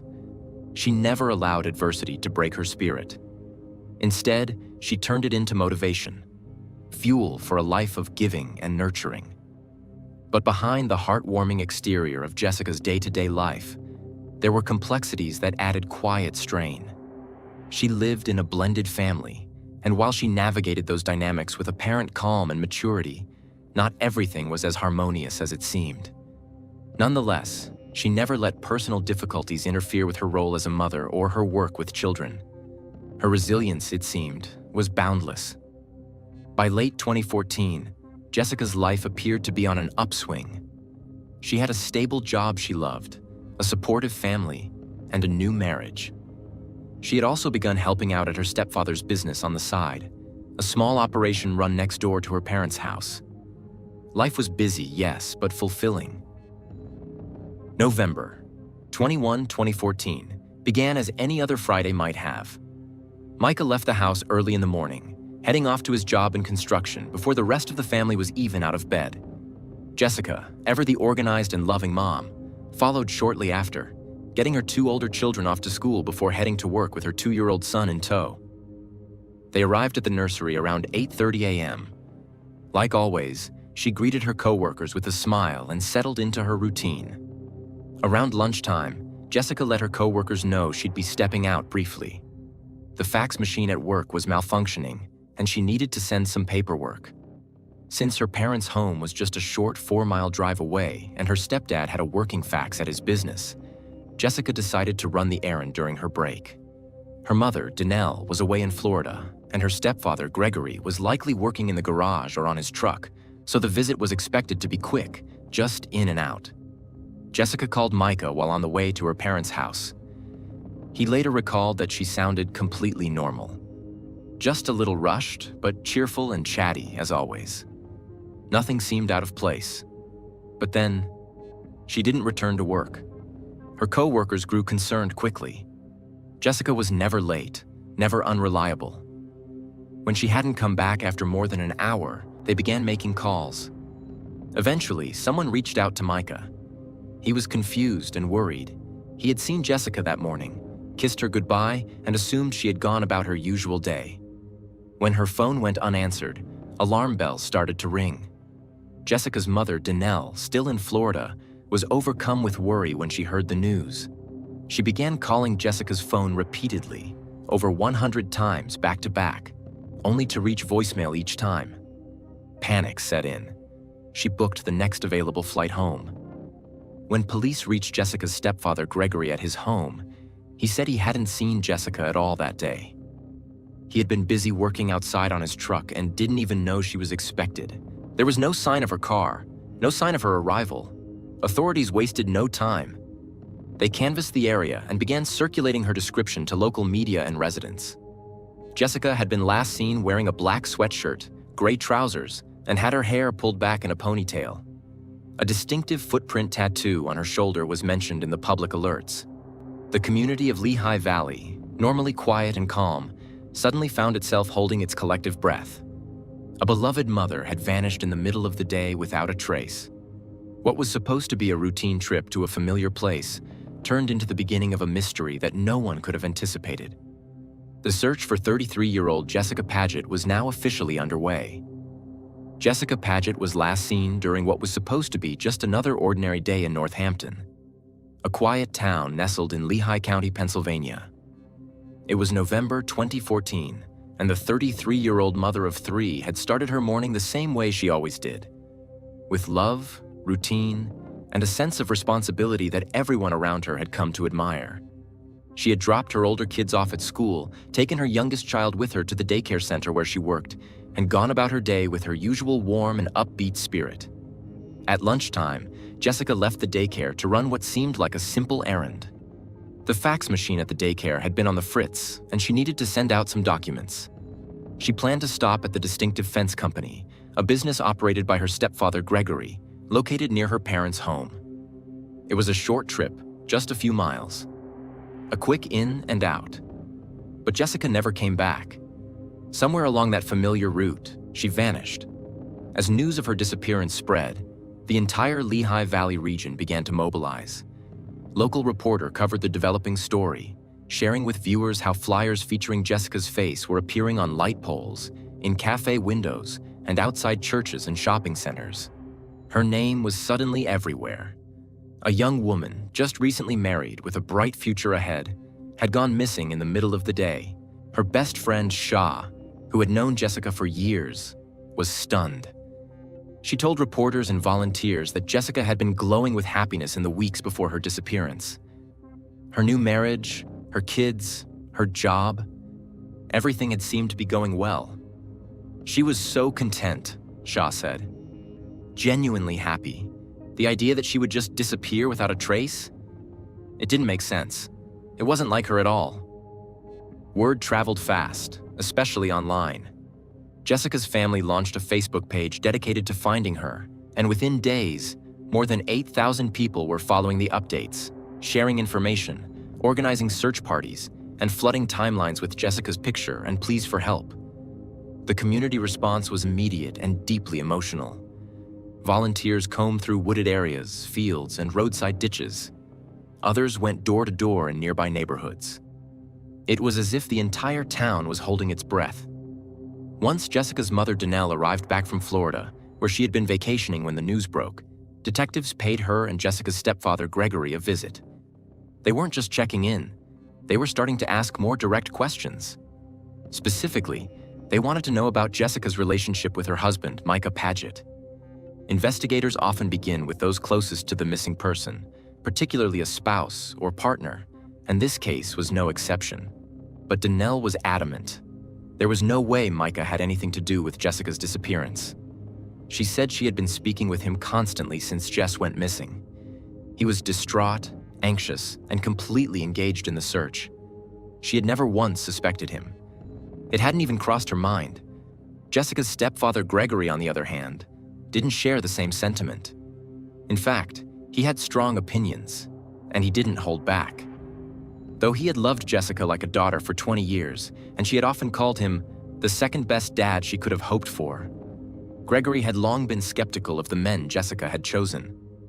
She had a kind heart, he said, but it made her vulnerable. She was a magnet for guys who didn't treat her the way she deserved.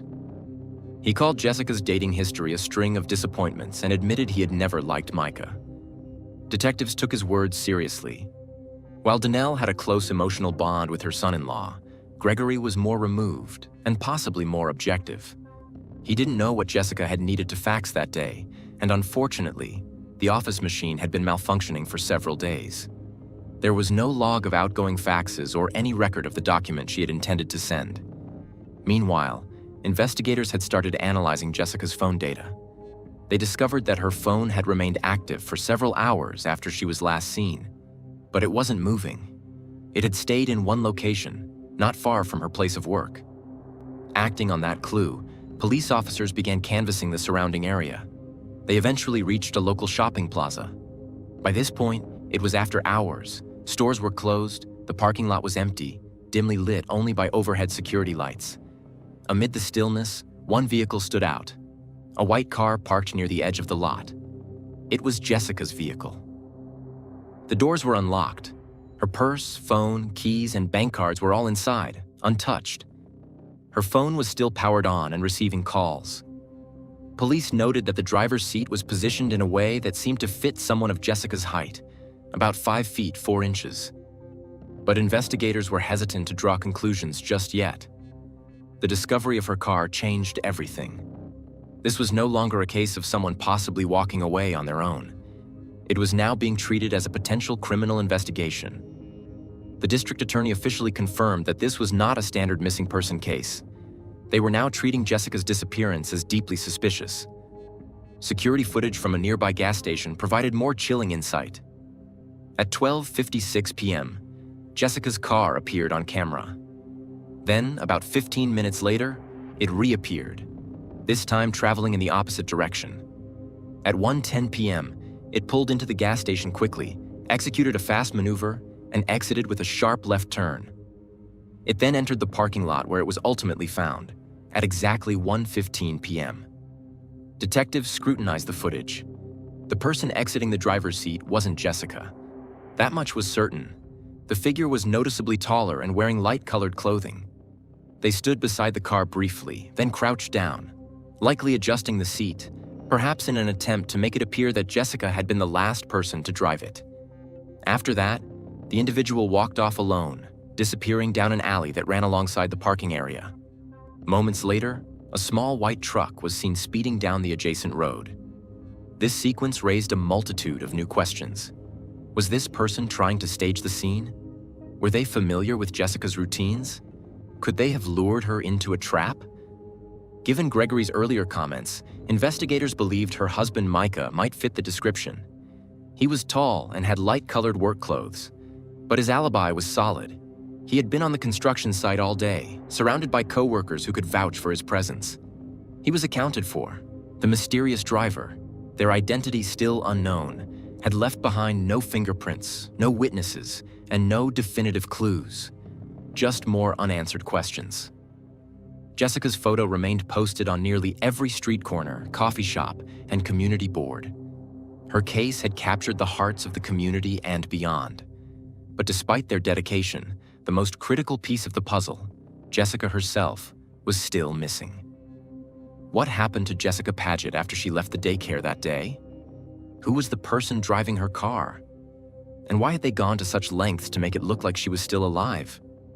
In the days following Jessica Padet's disappearance, emotions were running high.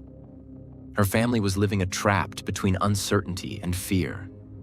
Danelle, Jessica's mother, was especially devastated.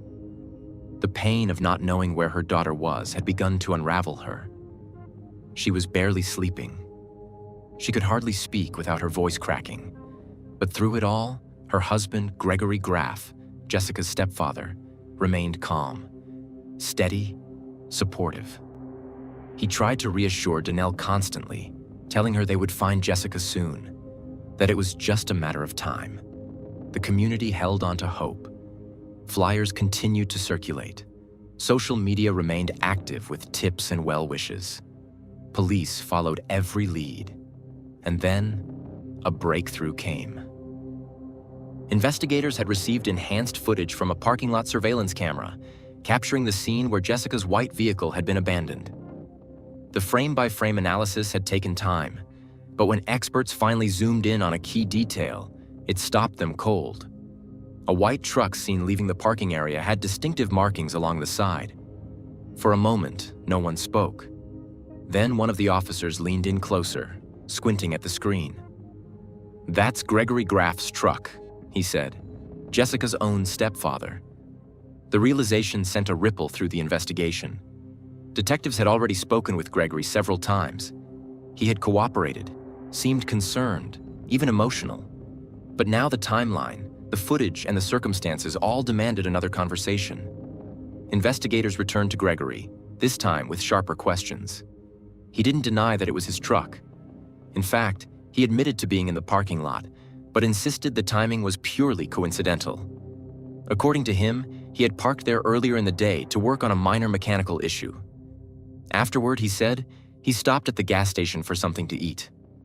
But the video contradicted this. The truck was seen driving past the gas station, not into it, and it didn't appear to have been sitting idle for any significant period of time. It came, parked, and left, all in a matter of minutes. Gregory claimed that when he got back to his office, part of the property adjacent to the home he shared with Danelle, his employees were coming and going, collecting their pay slips. He said everything was normal. Jessica, according to him, had never arrived. Several employees did confirm they had spoken to him that day, that he was discussing weekend plans, and that there was no sign of Jessica when they were there. Still, something about Gregory's account wasn't sitting right with detectives. It wasn't just the timing or the truck. It was the subtle unease in his tone. The way he spoke too carefully, too calmly. The kind of calm that doesn't come from innocence but from rehearsed control. Investigators made the decision to return to the house once more. This time with a fresh perspective and renewed scrutiny. They focused not just on the living quarters, but also on the outbuilding where Gregory ran his small business. That's where they found something surprising. The fax machine, which Gregory had previously told them was broken, was in perfect working order. Not only that, but they were able to recover the fax Jessica had sent, the very reason she had gone there in the first place. It was a health insurance policy, and the timestamp read 1:04 p.m. This detail confirmed what they had suspected. Jessica had been inside the house. Now they began to dig deeper. Downstairs in the basement, in a bin, they found a used tissue. They also found biological material, evidence, on one of the carpets. When asked about it, Gregory casually claimed it was probably from his hunting activities. He was, after all, an avid outdoorsman. But that explanation didn't hold weight, especially not in the context of everything else they were discovering. Then something unexpected happened. As the officers continued their inspection, Gregory went upstairs and stepped outside. He said he needed a cigarette. What he said next, however, caught everyone's attention. While lighting his cigarette, he quietly muttered that he was sad he wouldn't be able to see his dogs anymore. It was a peculiar thing to say. No one had mentioned anything about him being taken into custody. And yet, it seemed as though he already knew what was coming. The officers could feel it. They said later they sensed it.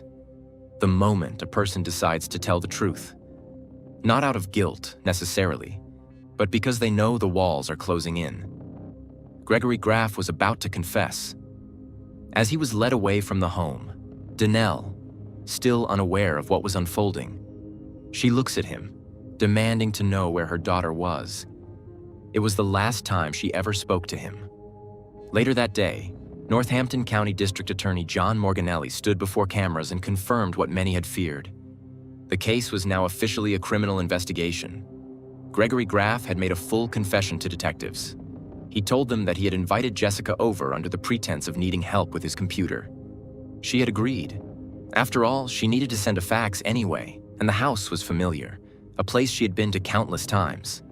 She trusted him. At 1 p.m., Jessica sent her fax. She was seated at the desk, her back to Gregory. Then everything happened. He later admitted that after the incident, he quickly ran outside to her car. He drove it to the parking lot near the gas station and staged the scene to make it appear as though Jessica had simply vanished. He adjusted the seat, abandoned her belongings inside, and walked away. He then returned home in his truck, just in time to greet his employees, who were none the wiser. DA Morganelli explained that Gregory Graff, age 53, would be charged in the disappearance and death of his 33-year-old stepdaughter, Jessica Padet. The fact that Jessica's mother had been out of town and that Gregory had chosen a time when he would not be interrupted suggested careful planning. The charges could rise to capital murder depending on how the case developed. There was one detail that especially disturbed investigators and the public alike. Gregory was asked whether he understood the gravity of his actions. His answer was chilling in its indifference. He showed no remorse. None. In fact, he reportedly said he wished he had chosen his neighbor instead of Jessica. This was the same man Jessica had publicly praised on her Facebook page just months earlier. On Father's Day, she had posted a heartfelt message. "Two dads, and I love both of mine very much." Her words now echoed with unbearable irony. Jessica's family and community were left heartbroken. The light she brought into the lives of others was extinguished in the most unfathomable way. As the legal process began, those who loved her struggled to comprehend how someone so trusted, so close, could be responsible for such a betrayal. After hearing the full, devastating truth about what her husband had done to her daughter, Danelle could do nothing but collapse into a corner of the room. The words she'd just heard, words no mother should ever have to process. Her mind trying to understand how someone she had trusted with her life, with her family, had been capable of such cruelty. It was not just grief she was feeling. It was betrayal, shock, and a loss so profound it defied explanation. Jessica's stepfather, 53-year-old Gregory Graff, a resident of Covered Bridge Road in Allen Township, was now in state police custody. The man once considered a quiet, supportive presence in the family was officially charged with criminal homicide. Authorities confirmed that he had confessed to his role in Jessica Paget's death. And in a further blow to the family's already shattered trust, investigators revealed that Gregory had even taken part in the community-led search efforts for Jessica while fully knowing what had really happened. He walked alongside volunteers, handed out flyers, and offered encouragement to others, all while maintaining the terrible secret of what he had done. Law enforcement officials said that Gregory's story had never quite made sense, even from the beginning. His timeline was fuzzy. His demeanor didn't quite match the urgency of the situation. As the investigation continued, more contradictions began to surface, and soon the focus of the entire case shifted directly onto him. Police confirmed they had searched his home, and by the time Gregory was brought in for formal questioning, investigators had already gathered enough conflicting details to press him harder. During his interrogation, he eventually revealed information that pointed them to where Jessica could be found, removing any remaining doubt about his involvement. The district attorney acknowledged that early in the investigation, Gregory had been on their radar. His statements had been inconsistent, and his version of events simply didn't line up with what investigators were uncovering. The timeline, physical evidence, and even his own behavior raised red flags. In a crucial meeting on Monday, police presented the DA's office with a collection of troubling inconsistencies in Gregory's statements. And within just 48 hours, those inconsistencies evolved into a full confession. What stunned both investigators and the public was the absence of any prior conflict between Jessica and Gregory. There were no known disputes, no suspicious interactions, no tension, at least not outwardly. Jessica had previously worked for Gregory in a limited capacity and had routine access to his house. Their relationship had always been described as cordial, warm, even close. That level of trust, in hindsight, is what made this crime so incomprehensible. As the news spread, an online fundraiser was quickly launched to support Jessica's 3 children. Donations poured in, not just from family and friends, but from strangers across the country who had been touched by Jessica's story. In just over a week, nearly 300 people had donated, and the total quickly surged past $20,000. It was a small beacon of hope in the midst of overwhelming heartbreak, proof that kindness and community still existed, even in the face of such darkness. Prosecutors revealed that under Pennsylvania state law, a murder committed in the course of another felony could qualify for capital punishment. There was serious discussion about whether or not the aggravating circumstances in this case would meet that standard. Jessica had been lured to the house under false pretenses. Her mother had been out of town. Gregory had staged the crime scene and misled investigators. All of it pointed to premeditation. Despite his admissions during questioning, Gregory Graff later pleaded not guilty to first-degree murder. His defense team attempted to downgrade the charges to third-degree murder, even going so far as to push for an insanity defense. The prosecution, however, remained firm. They believed this was a calculated and deliberate act. They wanted the highest charge possible. In the courtroom, tensions ran high. Jessica's family filled the gallery each day, hoping for justice. When it came time to deliver her victim impact statement, Jessica's sister, Chris, stood before the man who had taken her sister away and spoke with fierce emotion.